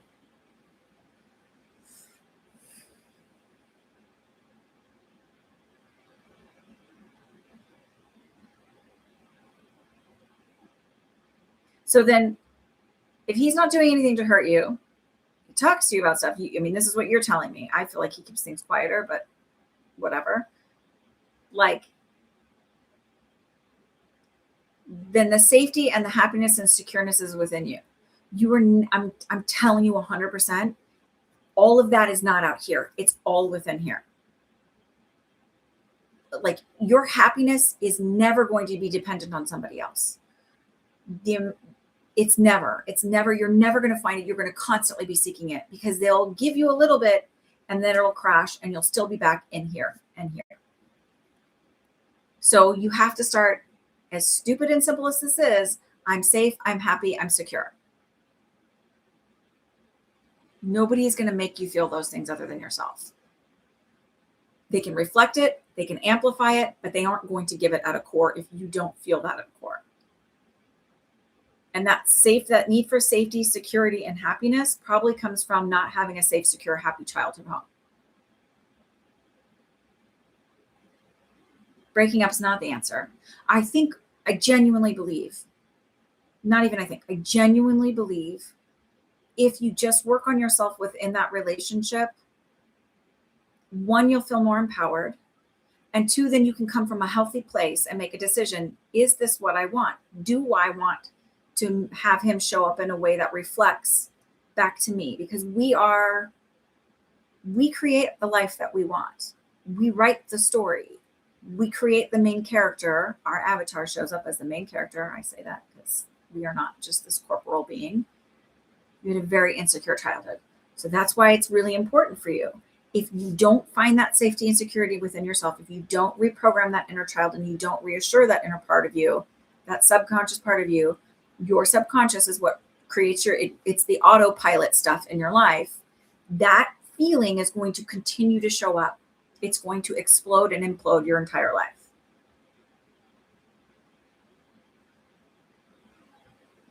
As someone who had a ton of trauma as a child, who had a very insecure childhood, like in many ways, but not, I don't know how to explain it. Like always had a roof over my head, but like lots of things that created chaos and a sense of not having self-worth and safety and security and all of that. It will show up in every area of your life. It will show up in resistance of you creating the life that you want and money and all of that stuff, unless you get it right in here. And even when you do the work, you still have to kind of go, oh, that came from there. Oh, it's refinement, right? It's just like you don't clean your house once and be like, well, it's clean. It's a cycle. Like when you get the big cleaning done and then do the upkeep, it's easier. So then the irritation and frustration is more of a reflection of my inner state than anything wrong between us. Absolutely. And when you get irritated or frustrated, it's like, oh, look, whatever, I'm going to ignore that and be like, oh, he shows up the way I really like him to show up, whatever that is, whatever that means to you, and be really specific. I don't know if you heard me talking to Mark earlier or to McKeegan earlier, we talked a lot about mindset around stuff. Like his landlord is like, no, your landlord's not a jerk face. You're just having a bad day. What's irritating him? And I'm saying this as somebody, I'm going through a divorce right now. And like, yes, I believe that you can rewrite people, but we have so many years of, and such a hard story where I think it's just, I think this was a place for me to learn from and to grow from. And I'm grateful that I was able to learn from this relationship, and it's time to move on, I think, for both of us. But I'm saying that I can see where doing the work and healing and all of that stuff for myself, where I've been doing it actively and still looking at it and going, oh, I can do better, even better. Right. But that it will continue to show up unless you do the work, because your beliefs create your reality. Not just your thoughts, your beliefs, the core part of you. So you have this core part. So you're going to go back. These are activities and exercises you can do to help heal that. You can have a conversation with little you and remind little you that you are perfectly capable of taking care of the two of you now. You are perfectly capable of creating security and safety and trust. Then you're going to rewrite the story around him and be like, I love how secure and safe he makes me feel. I love the safety and security he creates in our relationship. I love that he shows up and it's safe for me to have emotions and he can handle those too. And sometimes he does little irritating things, but like they never last. Like whatever you want to create.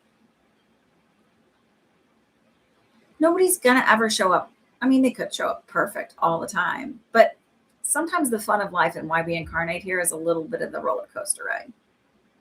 Got to be truthful on that. Like, if you're always like, I always think like sometimes we do create a little bit of moments of like, because if you're always winning at every game and you roll through there's no challenge, it's not fun. There should always be a little bit of challenge in life.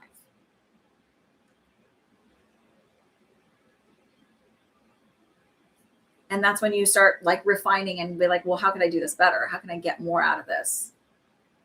That's like then becomes a challenge. But I don't see that you're so far deep in that you can't rework that. Because I do feel like you're physically attracted to each other. So that's like not an issue. Because you see, there's a story that I watch like where they talk about women in relationships and men in relationships, and men just know right away whether or not they're attracted to somebody. And men are allowed to be like, oh, she's not pretty enough for me, or I'm just not physically attracted. And everybody's like, yeah, totally makes sense. But if a woman, it's like, well, you could fall in love. You never know. My point to you is like, that's a story. Like, why do you have to accept that? So I feel like you're physically attracted to each other. Your bio clock is ticking. Remember that women are not the problem. They just came up with that. Women are not the problem with having issues with pregnancy later in life. It's actually men. So that type of relationship is going to show up wherever you're at. You might as well work on it where you're at. If you're physically attracted to him, work on it where you're at. If like you can even create like, oh, he's like totally mentally stimulating too. Like that's really important too. A brain. Nobody likes a dummy. Oh wait, but dummies are lovable too. Sorry. But you know, you want somebody that challenge, like also mentally stimulating is different for every person too, by the way. Like somebody doesn't necessarily want to talk about all the spiritual weird shit I like. Or the weird medical stuff that I find fascinating about the body, or manifesting, or growth and development, right? Not everybody's into that. Somebody else wants to talk about trucks and trains and construction sites and all of that. Well, so create it. Stop. So you're just manifesting. That's quiet lately. It's going to continue to be quiet as long as you say that. We have a great sex life. He's super romantic. He always keeps it spicy. He always keeps it fun. Likes to plan special dates for us. He always gives me like amazing words of affirmation, like whatever you want.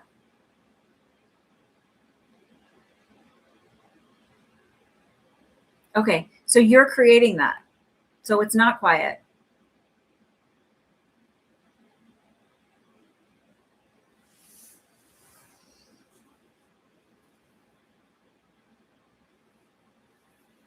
I don't mean to be like, but if I just listen to clients, I'm always like, oh, and like, honestly, I verbally process. I also like have delayed processing on stuff sometimes. Like sometimes I'm like, I like take stuff in and then I think about it later. I'm like, oh, it like takes me a while to figure out like there was something that happened one time and I was like, my therapist was like, so what do you think about that? I'm like, I guess it's just information. And it literally took me like 3 years to be like, well, that was kind of a dickhead move. And I don't know why. Because I just take things at face value sometimes. I just go like, okay, well, I'll just figure that out. Like even with my guides, when people are like, what, didn't you know their name? I'm like, no, didn't think to ask, didn't care. Or when my guides told me stuff even as a kid, like you don't have to, I didn't think to go, this is weird or freaky. Like who's talking to me outside of my head? I just thought, oh, okay, nice to chat with you. I don't know where that's coming from. But so stop. So I do really well with like listening to people and like picking out where I'm like, oh, that's like, no, you're saying that. That's like, that's going to keep it there. It's been quiet lately. Well, then shit, it's going to keep being quiet, right? I'd like to say this green was supposed to be a different green on the screen. It was like a prettier green.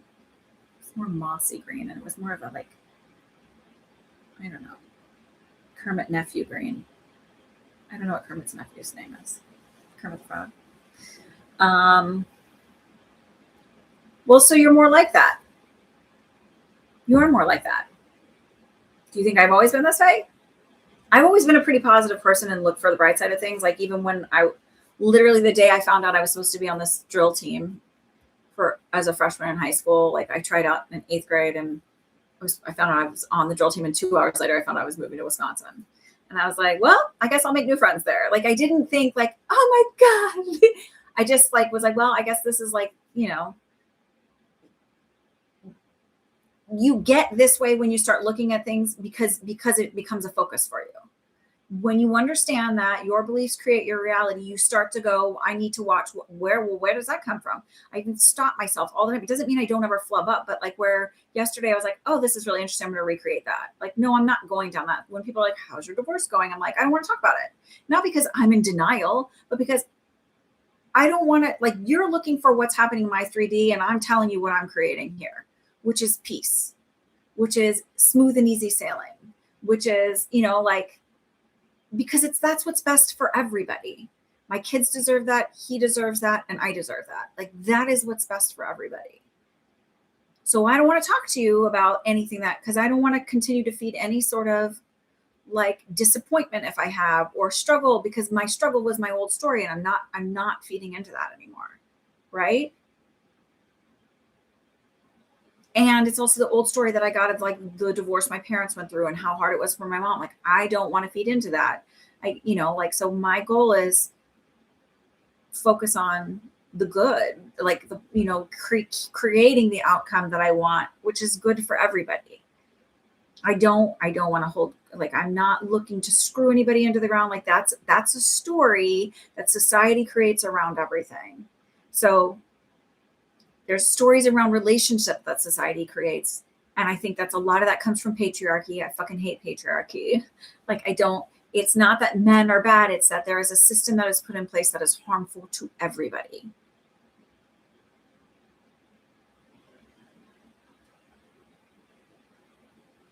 So you are this kind of person. You are able to see and how to repair and fix those thoughts. It's being intentional, not a little more. You're going to be intentional. I am an intentional person with my thoughts. It starts now. Right? I'm intentional with my thoughts. And here's the other thing. Don't give up on it within 3 seconds. Be like, it didn't happen right away. Well, shit, if you're starting a new skill, it's still hilarious for me in ice skating. Like still, but I started the skill as like a 45-year-old woman. And I was like, if I sat around going like, I'm going to try for 6 lessons. And if I'm not able to get a wall jump, then I'm just not good enough. I'm going to give up. If it doesn't show up that way. Well, that's fucking stupid. That is fucking stupid. because there's all kinds of skills. These are skills you have to retrain now. You've been cognitively living a life that has been detrimental to you in many, many ways. Those were all skills. Like it'd be like if I tried to teach myself how to ice skate and I didn't have a coach who knows what they're doing and who looks at me and goes like, that's off right there. But I watched a video. Yeah, but videos don't show you everything, and they're not there to look at your feet and actually give you guidance, right? So you're having to retrain everything that you got bad guidance on because nobody taught you because they didn't know and they didn't have the tools.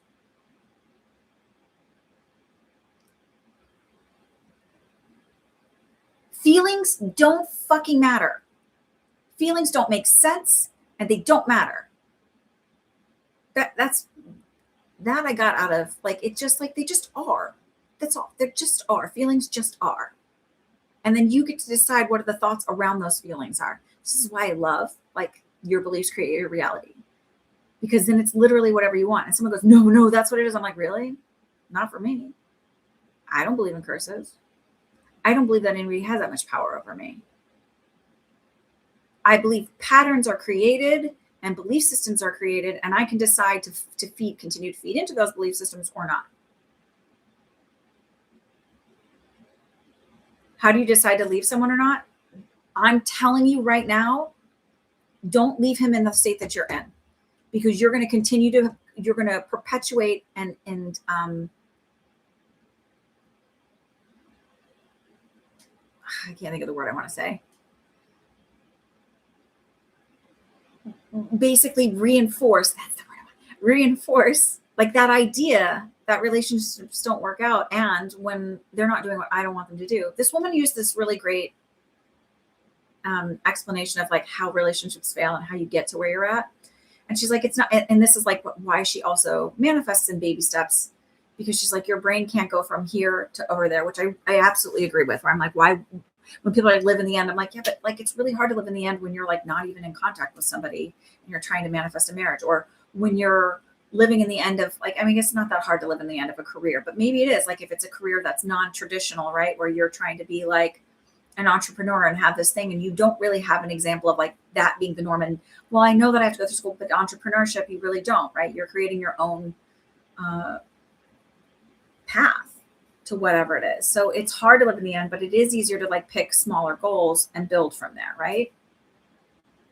And so, because also it gives you an idea that there's progress, and we like progress as humans. We like to see progress and rewards and stuff like that. So I would say I am always chosen. Start talking your self-concept stuff. I am safe. I am secure. I'm always chosen, because sometimes that safety and security comes from feeling like you're chosen, right? He fucking loves me. He knows I'm the best thing that's around. Anytime he even looks at another woman, even if they're pretty, it doesn't matter, because they don't compare to me. They don't hold a candle to me. And he's always reminded of how much he loves me, even when he sees another pretty woman. He's like, yeah, but I love her so much. Create a fucking story around it.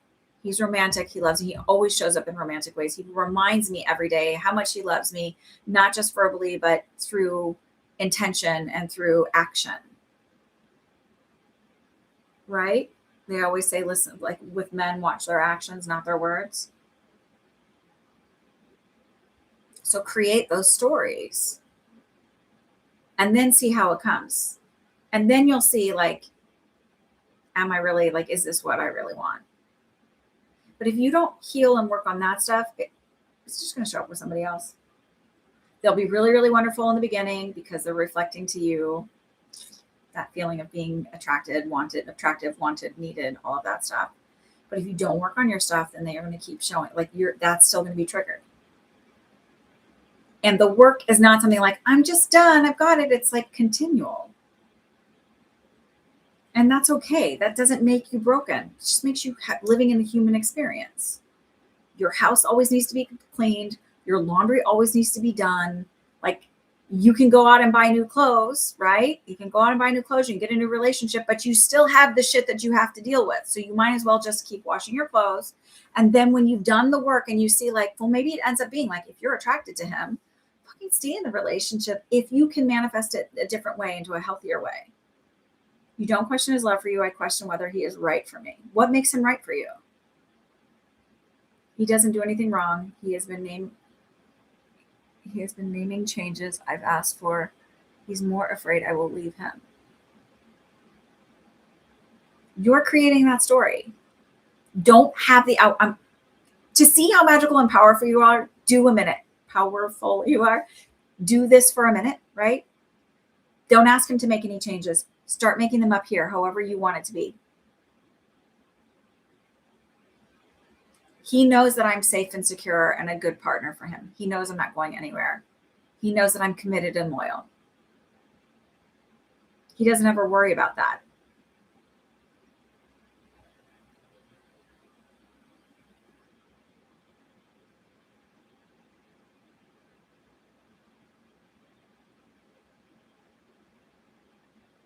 Start trying these things and just see if that, like, because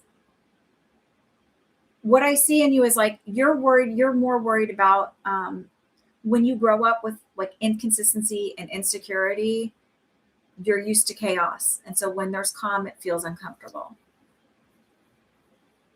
And so sometimes we psychologically, subconsciously create chaos. So it's like, well, I don't know. I have to create this. What if he's not right for me? Like, he's right for you. You have to fucking decide that. The more you think he might not be right for you, guess what? It's not right for you. That's creating it. I, as a psychic medium, am not doing anything magical and giving you something that's not already there energetically. I'm reflecting back to you the energy I'm reading that's going on. There is something weird where I feel like he does keep something to himself, but I'm telling you that I don't feel like it's anything terrible. I just feel like he processes it all and then shares it with you. So you think of it as being verbally processing, but it's not really. He's already figured it all out.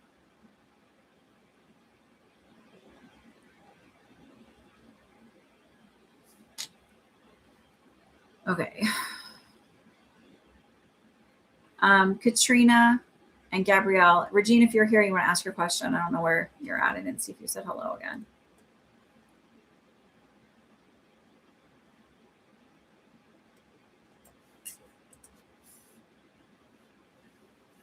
And the other thing is like, I will never go, you should do this, or like, meaning you should stay in that relationship, or you should follow this path. I am saying it in this sense, kind of, because I think that you'll find out how much more powerful you are if you figure it out in relationship, rather than cutting this off, creating a new relationship, but then you have to get to that point again where you're questioning that, right? You're already here. You might as well figure it out here. I've been working. Oh, wait, you have a work meeting this week where another team is asking us to deliver a product that we don't have resources to complete in the next few months. We're getting pushback to get us to deliver it anyways. You're leading this effort. How will this meeting go? It feels dead in the water. I feel like actually whoever's giving the pushback is because they didn't come through with something that they were supposed to come through with. It doesn't go anywhere.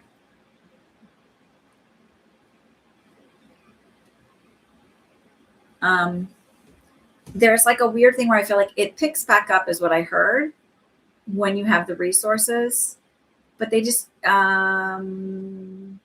doesn't feel that far out.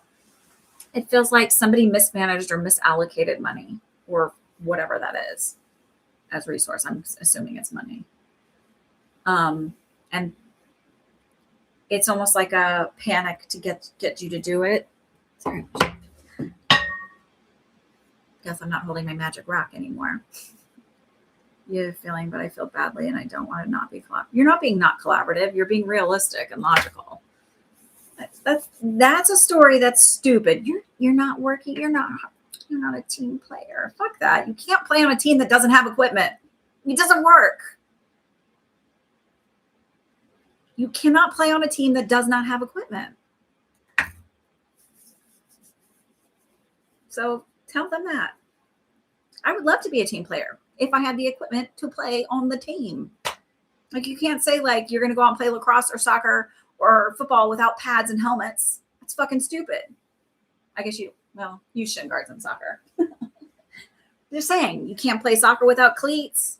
You're sliding all over the place. Just stupid. Just stupid. I don't care whatever somebody's guilting is somebody misallocated, somebody, and they need to figure that shit out, and they will. I don't even know if it's boundaries. I just feel like that's being realistic, right? And that's gaslighting to be like, I'm not a team player. Okay. Love to play on the team, but it doesn't have equipment. Let me know when you do.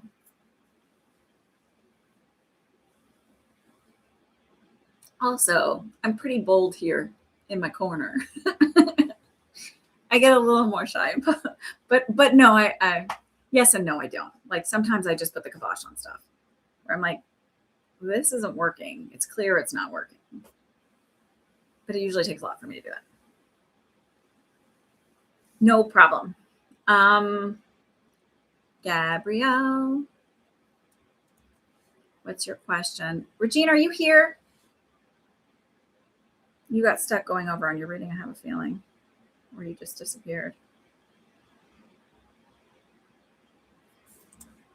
How does my health look this year? I've been changing my diet, but focusing on helping milk supply stay up.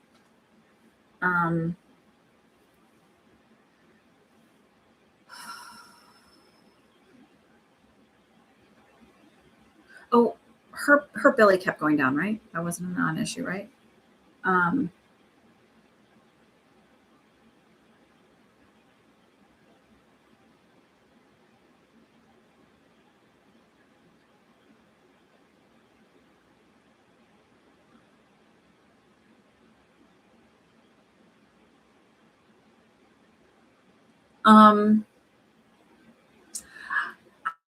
just manifested something, by the way. It came out.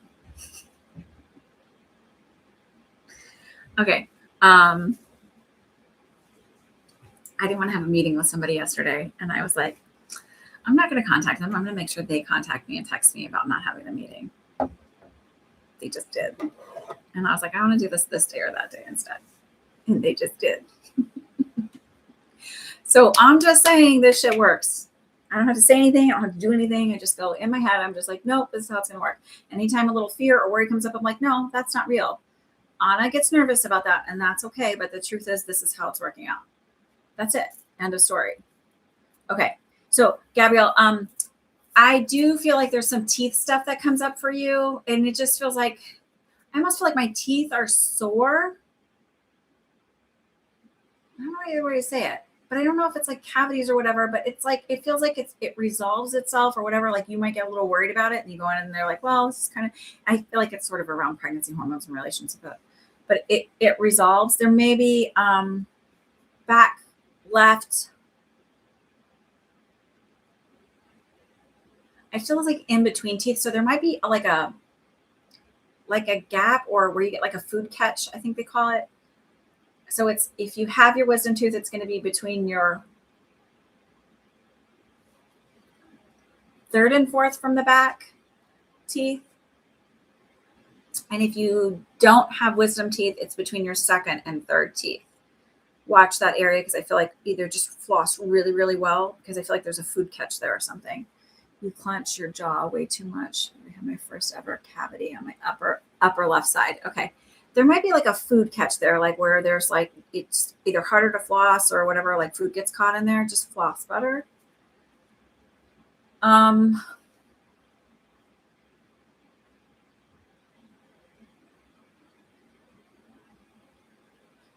do feel like you need to focus on vitamin D a little bit and then fiber.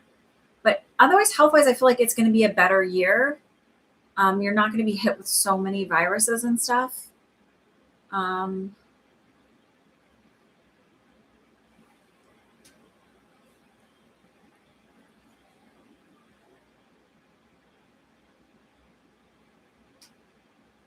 feel like walking is really important for your mental health, that will really help you, especially as like the postpartum period, like getting out and going for walks. Do you have a dog? I feel like getting So I see a little dog walking with you. So if you don't have a dog, you might be getting a dog. You have two.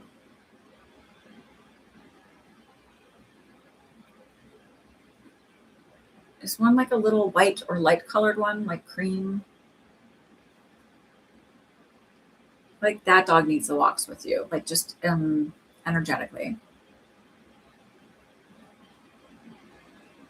He's the one who needs to go for walks. I feel like it gives him a sense of, he might be a little overprotective of the kids. And I feel like it gives him a job to do and be protective, but then like not be weird in the house if you have guests over.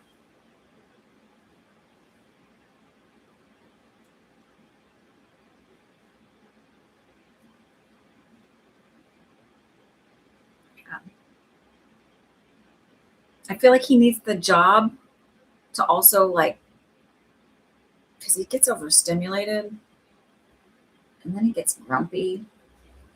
I think animals can be neurospicy because I noticed with my bunny, so like fucking figures in my house, but like undiagnosed and diagnosed neurospicy people. But my bunny would not like. So I got a little. She has a little wood bed from IKEA because it's raw wood, so she can chew on it. It's like safe, whatever. It's like a doll bed. So before I had it parallel with the wall, and she would not sit in it at all. So I turned it perpendicular to the wall, and she sits in it like it is her spot. She loves this little bed. Like she's very particular about it. So maybe it's about grid lines. I don't know, but I feel like he needs something else. I feel like that ends up being like a really good healing connection for all of you together. But health wise, I feel like, okay, not hit with as much stuff. Okay. All right. Regine, are you here? Do you want to ask your questions? If not, do y'all want to do some card readings?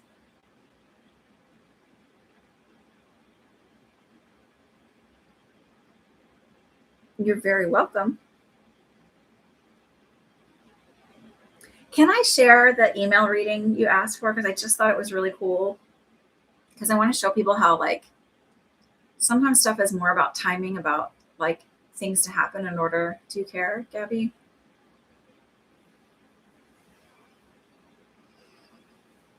Okay. So Gabby had paid for an email reading.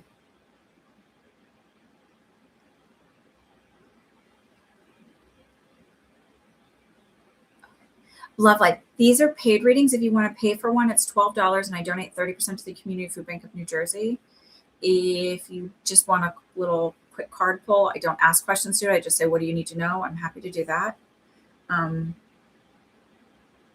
don't know if you heard any of this thing today, but if you haven't, and you don't want to pay for one and you want to learn about, like, I will just talk to you about manifesting and you can decide how it's going to turn out. Go back and re-listen to this because I talk about manifesting and how to decide how it's going to turn out. Because all I'm doing is reading your energy, where it's at and where it's going to go. But I love talking about manifesting and also learning about intuition because it's more empowering. And I think that's a better tool for you than just feeding in the moment. I mean, obviously I like to get paid for readings, but that's another way to go about it. Okay.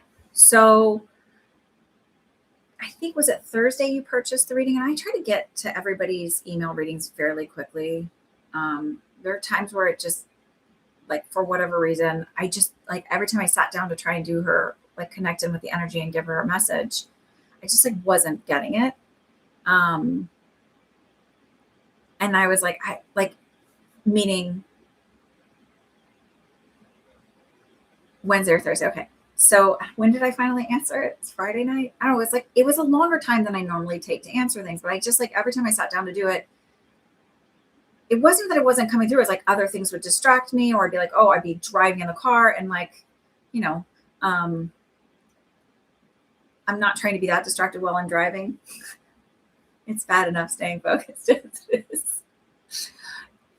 I've only ever been rear-ended. I've never gotten into my own accidents. I would like to say, like, I've never caused an accident. I've only ever been rear-ended. As chaotic as it is up here. And I only ever got a ticket I got a ticket for not having my registration renewed in Texas. And this guy in this little small town like flipped a U between Austin and Houston. And he was like, and I just really like, my aunt was like, well, did you tell him you're a nurse? Because she used to be a cop. I'm like, no, I'm not going to make up a whole story. Like, I just didn't get around to it. Alf, oh my God, how are you? What are you doing with your life? Update me. Tell me where you're at. You're an old man now. Alf started following me when he was in high school. Tell me where you're at. What username? What do you mean by the username? My username is MySpiritualFriend. MySpiritualFriend. That's where I'm at everywhere.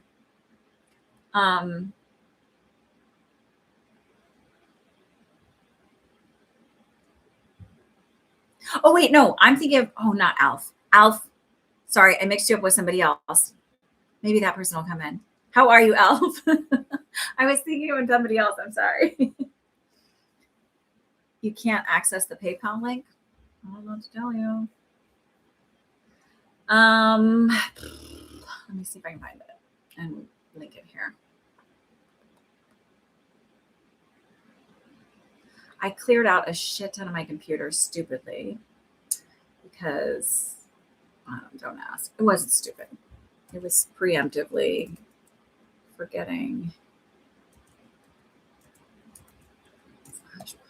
Okay, I think I know what it is. Okay, sorry. Because I'm waiting for this new computer, and so I was trying to move stuff that I've got saved on my desktop into my cloud, and that's what I did. And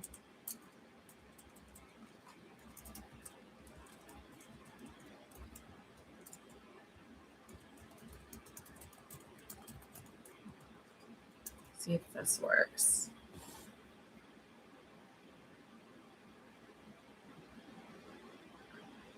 Does that work? Is it?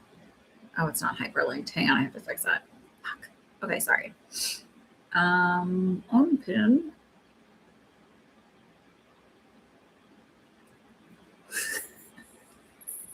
Sorry. It's like Monty Python over here.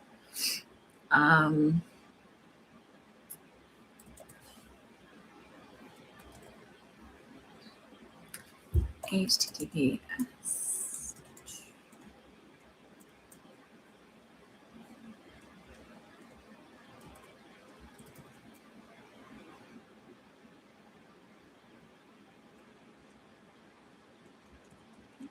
Is that going to work?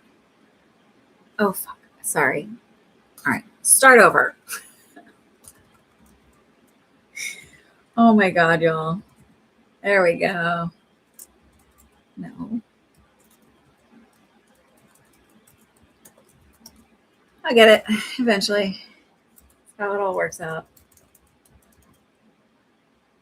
God damn it. Brain function.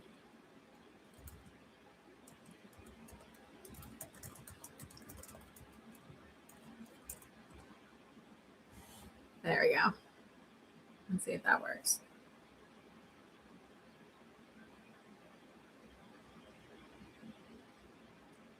I didn't type something right. Jesus Christ. Whatever. I'll do your reading for free. Clearly, the universe just wants me to fucking do that reading. Okay, I'll do it for free. Whatever. It's just the way it is today. Sorry. Looks messy. I'm doing it for free because I don't know what I don't know if I can't see it well enough to see what I did. So whatever. You're getting it for free. Ask your question.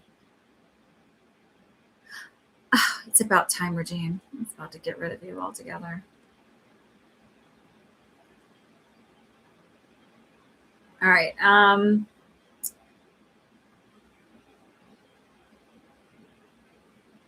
So I want to tell about Gabby's story. Okay, so she paid for the reading. I honestly didn't get to it in the right amount of time. What did I say? I will 24 to 48 hours. I try to answer them pretty quickly.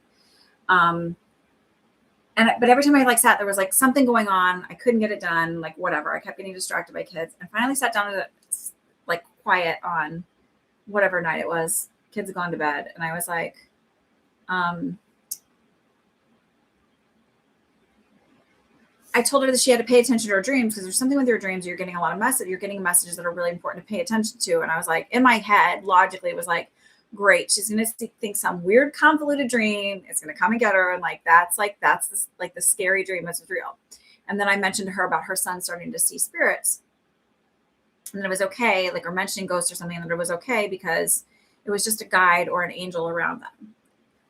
Since she responds back that just the night before she had a dream about her mom's dad, and she's never dreamt about him, and it was like, she's like, it felt so real, it was there. And that her son had been mentioning ghosts in the house. But if I had given her the message too early, I think around like paying attention to your dreams and connecting, there's messages there. Maybe in her mind, she would have thought she created that because I had said that rather than it happening. Like there was a reason for me to give it that later. So my point is like sometimes there's a reason to wait for things, or that things take time, or that I'm not getting the information to give to you, or whatever. So be patient a little bit with the universe because sometimes the magic comes in the patience.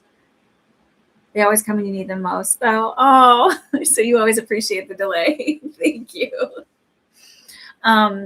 Okay. Regine, why don't you write your 2 questions and then I'm going to answer this woman's question, love life. Okay. Can you tell me what the name of the new woman is and of baby daddy?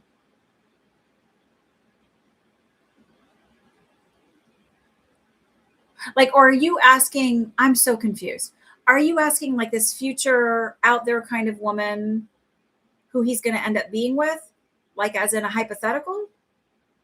Because when I read that, it could go either way.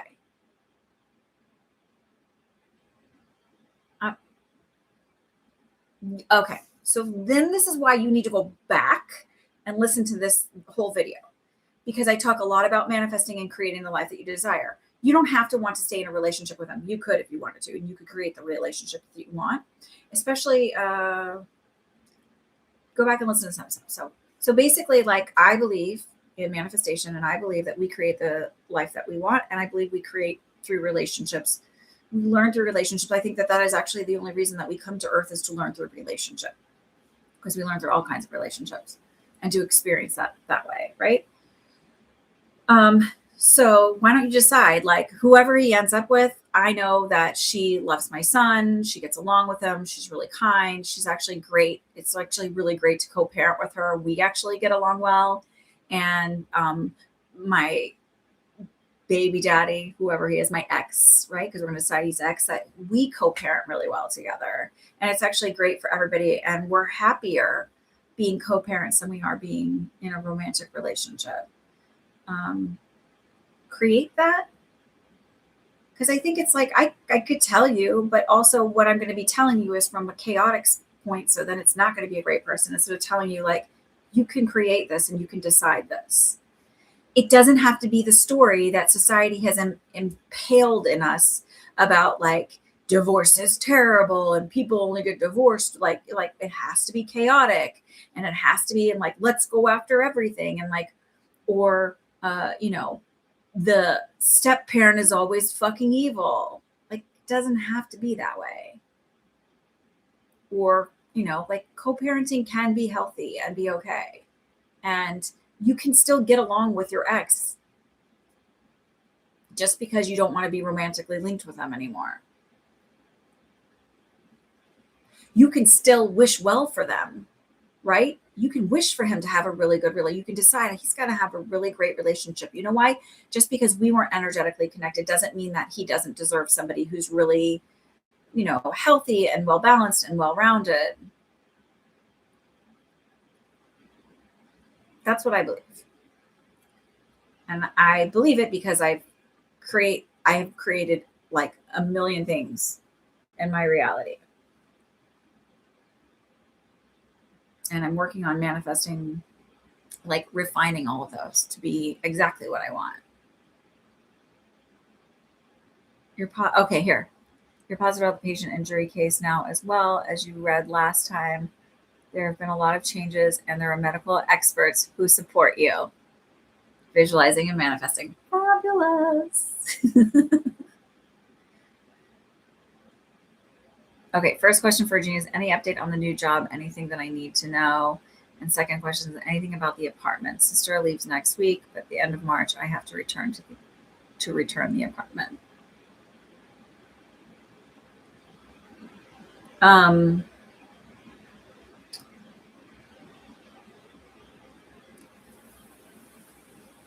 almost feel like this energetic when you're even towards both things, where you get momentum to move and then you stop. Like you get momentum to physically look for the apartment and get really excited about like manifesting it, bringing it in and knowing it's there. And then like all of a sudden you stop. And it's like there's all these old stories that are creating that. Like it's literally like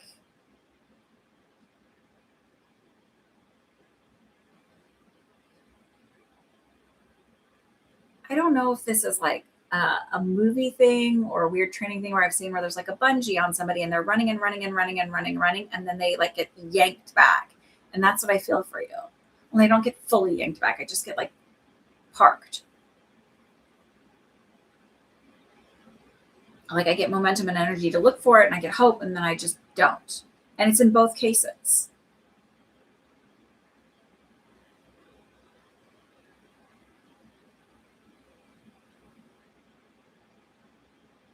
And I even feel like I'm not leaving my house to look at an apartment. And I feel like you need to leave your house to look at an apartment, not just look online. Because I feel like there's like something about almost like going for a walk and walking by the place.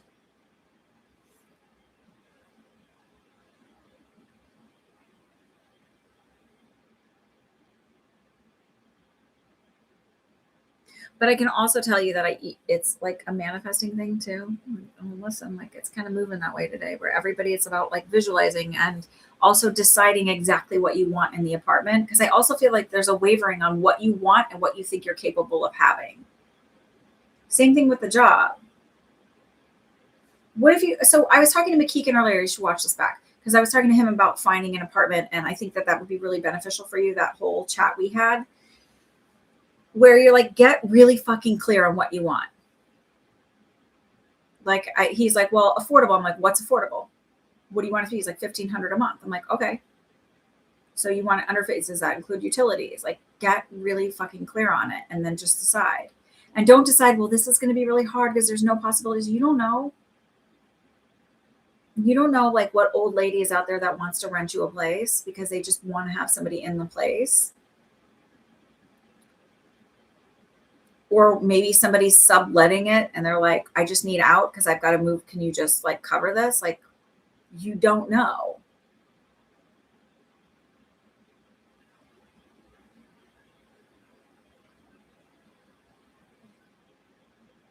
And who are you giving your apartment back to?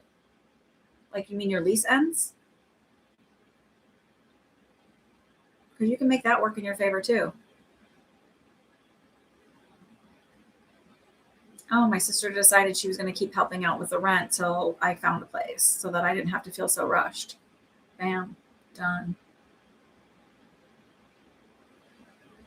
My sister said, until I found someone or until I find a new place, she would help me out for the next couple months. Isn't that great? She felt bad that it was such a quick move. Why do you have to find someone? Why doesn't she? Just saying. So shifts the way, like open up the possibilities of the way you manifest it.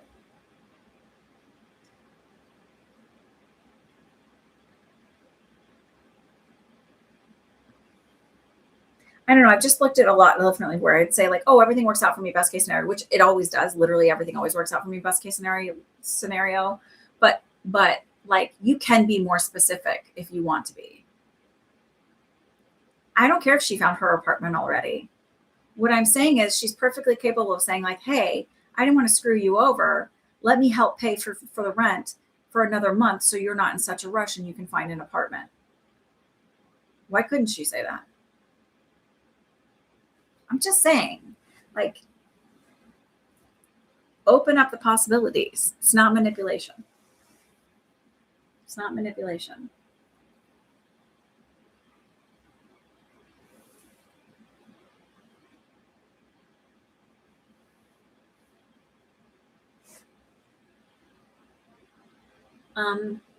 As far as the job, I still feel like there's something I feel like you're also not really hardcore looking at that. Like you're having fun with tarot, which is great. You should, because I think that could really open up and be something for you that you're doing full time and you're not needing any other income.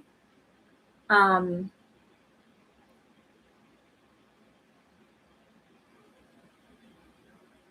I still feel like there's this little something on the side. I don't know why it feels online.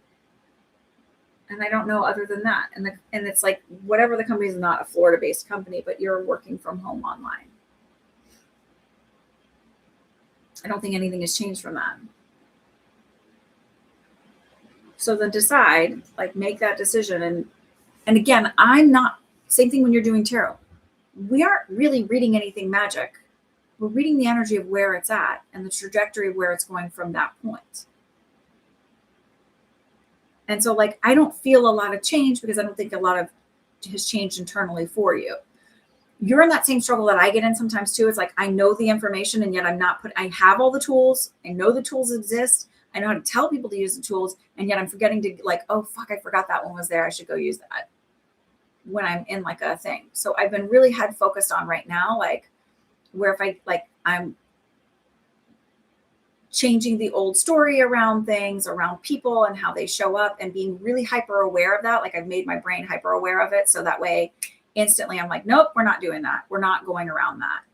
So it's like, you know about this stuff, you know about manifesting, you know about mindset, and you know that it works. And so you're still in this like, oh no, what I'm going to do? I'm floating around in the world. Like that's old you. That's great. But you don't have to do that. And also you can be way more creative with it than, and I didn't know. I was living in the non-creative, like I call it the powerless, uncreative world, because powerless is like, I am abundant. Okay, great. What the fuck does that mean to you? Like really think about that, because abundance is subjective. Be specific. So that way when the things come in, you're like, oh, I fucking did that. Right? I wasn't really specific in the type of clients I wanted because I don't ever look up anything about my clients. So how am I going to know if they're lucrative, like they have a shit ton of money? Turns out my clients did have a shit ton of money and were incredibly successful, but I don't ever look them up. And I'm like, wait, what do you do? Well, I'm an entrepreneur. Okay, great. Oh, I created this product. Great. Sounds good. I don't really care. I don't really care what you do. Like, no offense. Like, it's not of any benefit to me to read to you. Like, I don't need that information in order to read for you, in order to see where you're going. I'll find some other way to make sure that you understand what the message is. They will, I will, whatever.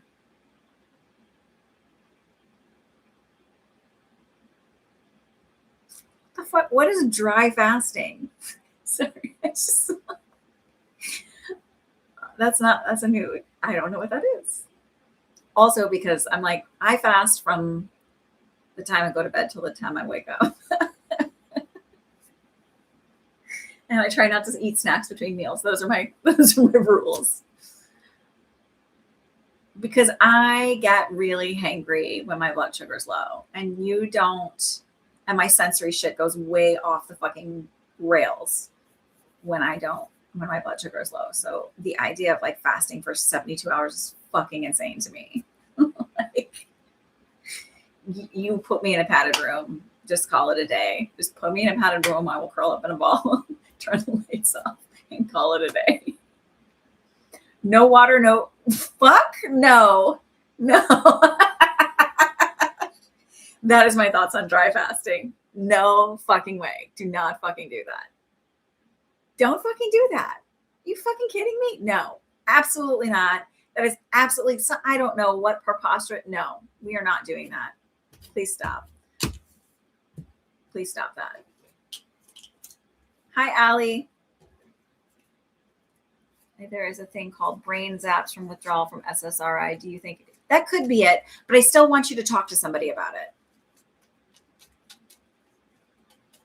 I still think you need to talk to somebody about it. Talk to a pharmacist, talk to your GP about it and say, is this what it is? And maybe ask just in case. My concern is like after the zaps, the sleepiness.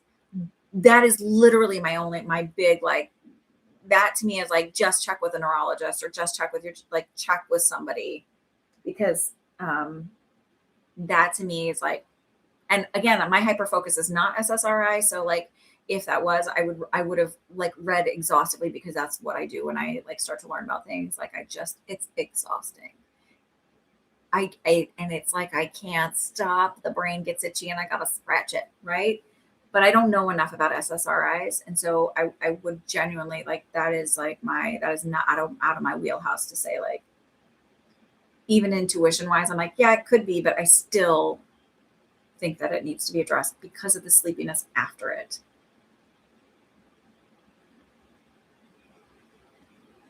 So please don't do dry fasting. That is the fucking stupidest thing I've ever heard of.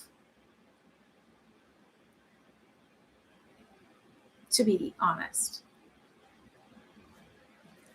But mindset and manifesting are fabulous. Visualizing, that's great. Don't fucking do dry fasting. That's stupid.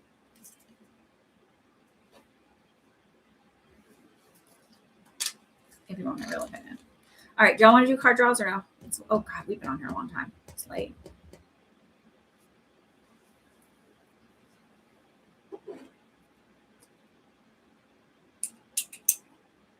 Okay. Do y'all want card readings or no? Are you good? What do you want to do? I have Magic and Mediums, the Green Witch, Wisdom of the Oracle, Voice of the Soul, Past Life, Crystal, Spirit Animals, Women in Myth, Enchanted Map, Trust Your Vibes. That's probably it for now. I've got other cards that I don't want to read for them because they're either longer or we have to do more than one card. Okay.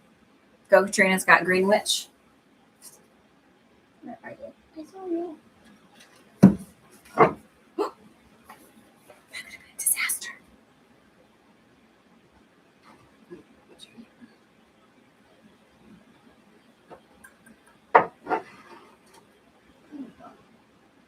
Be kind. Please rewind. Okay.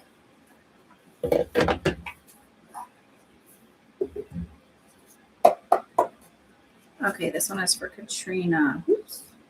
What card is Katrina need this week?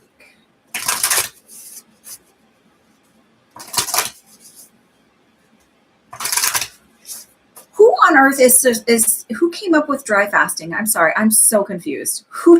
That is.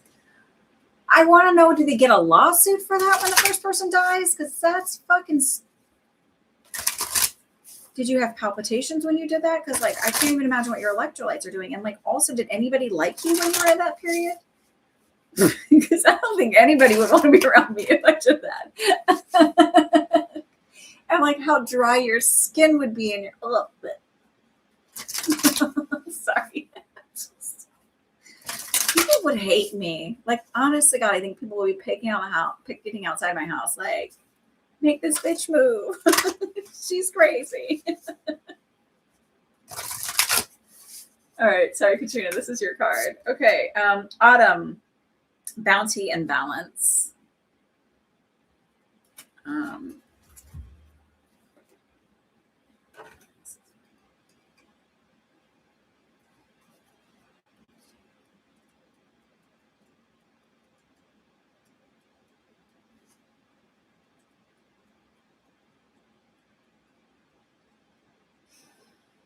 The only thing I hate about this book is that there is no rhyme or reason to how it's,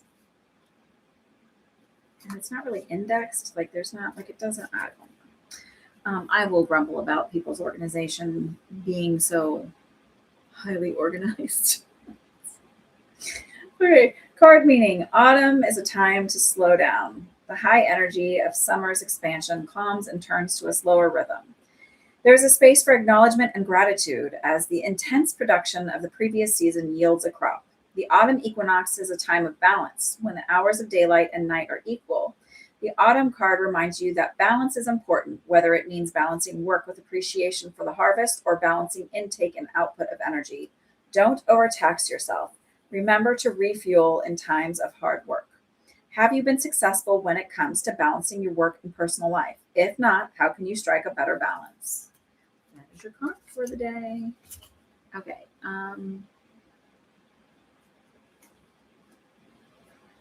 After a week, it feels great. I think because you're hallucinating at that point from not having enough electrolytes in your body. That's why it feels great. I refuse to give any credence to that. I'm going to be researching it now. That's all. Okay, so Alf wants past life. Nicole wants very clear head. I don't know.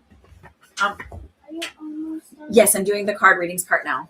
How long will that take? 8 years. Mom, but I'll see you when you're a teenager. Mom. Yeah. When will it actually take? You- How long will it actually take? Tops 15 minutes. Tops. That's the I ultimate know, top. It's just I'm really hungry. Look, there's apples and there's fruit and there's stuff. Are you really hungry? What are you looking for? Like lunch? Okay. All right. I will be up in a minute. Is Daisy up? Yeah. Ask her to turn the oven on for me to 375, Yeah. just in case. Mom, Oh, you know what you could ask her to do? Ask her to heat up some spaghetti for you. Tell her that there's pasta made. Mom, you put an Uno's pizza in the fridge, not the refrigerator. No, it's right. I did right. Really? Yep, I did right. So, I know, it's crazy. But there's also pasta made in their sauce, so you could ask her to heat you up some if you want. Tell her to cover it with a paper towel so it doesn't splatter everywhere.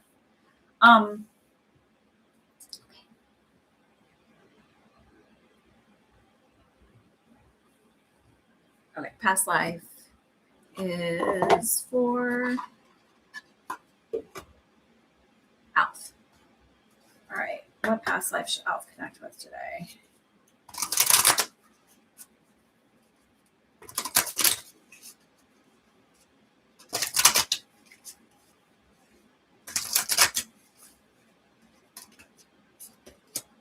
Vows. Of chastity. Good.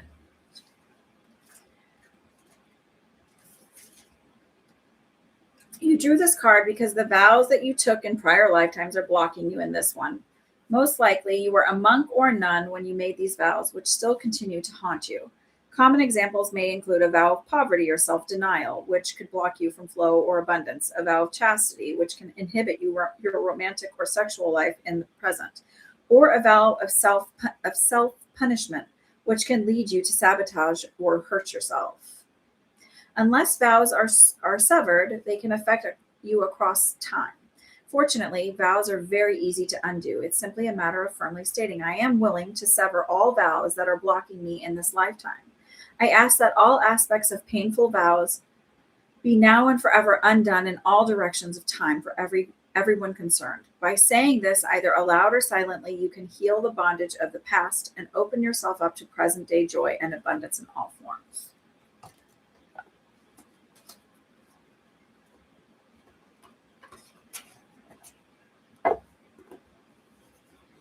Okay, and the next one is Nicola.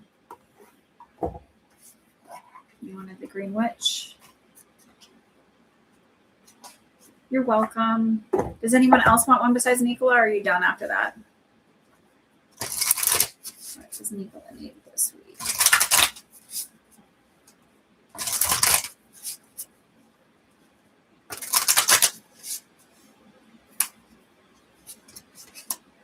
Sage, wisdom, purification, and harmony.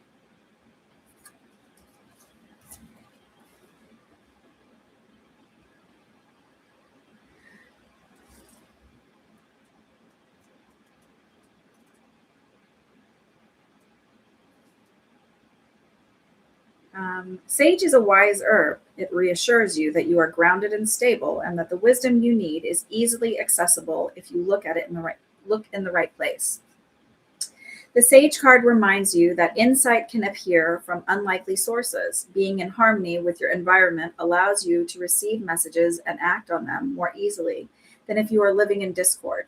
Listening can bring balance, and purification can remove obstacles that further cloud that exchange of information and communication.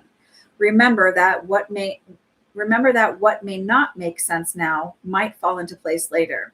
Don't be so quick to dismiss advice that doesn't make sense immediately. Remain open and wisdom will come to you. Reflection. How can you help to facilitate the communication of wisdom from your surroundings? All right. All right. If nobody else wants a reading, I'm going to head out because clearly I have starving children. We have so much food in this house. All right.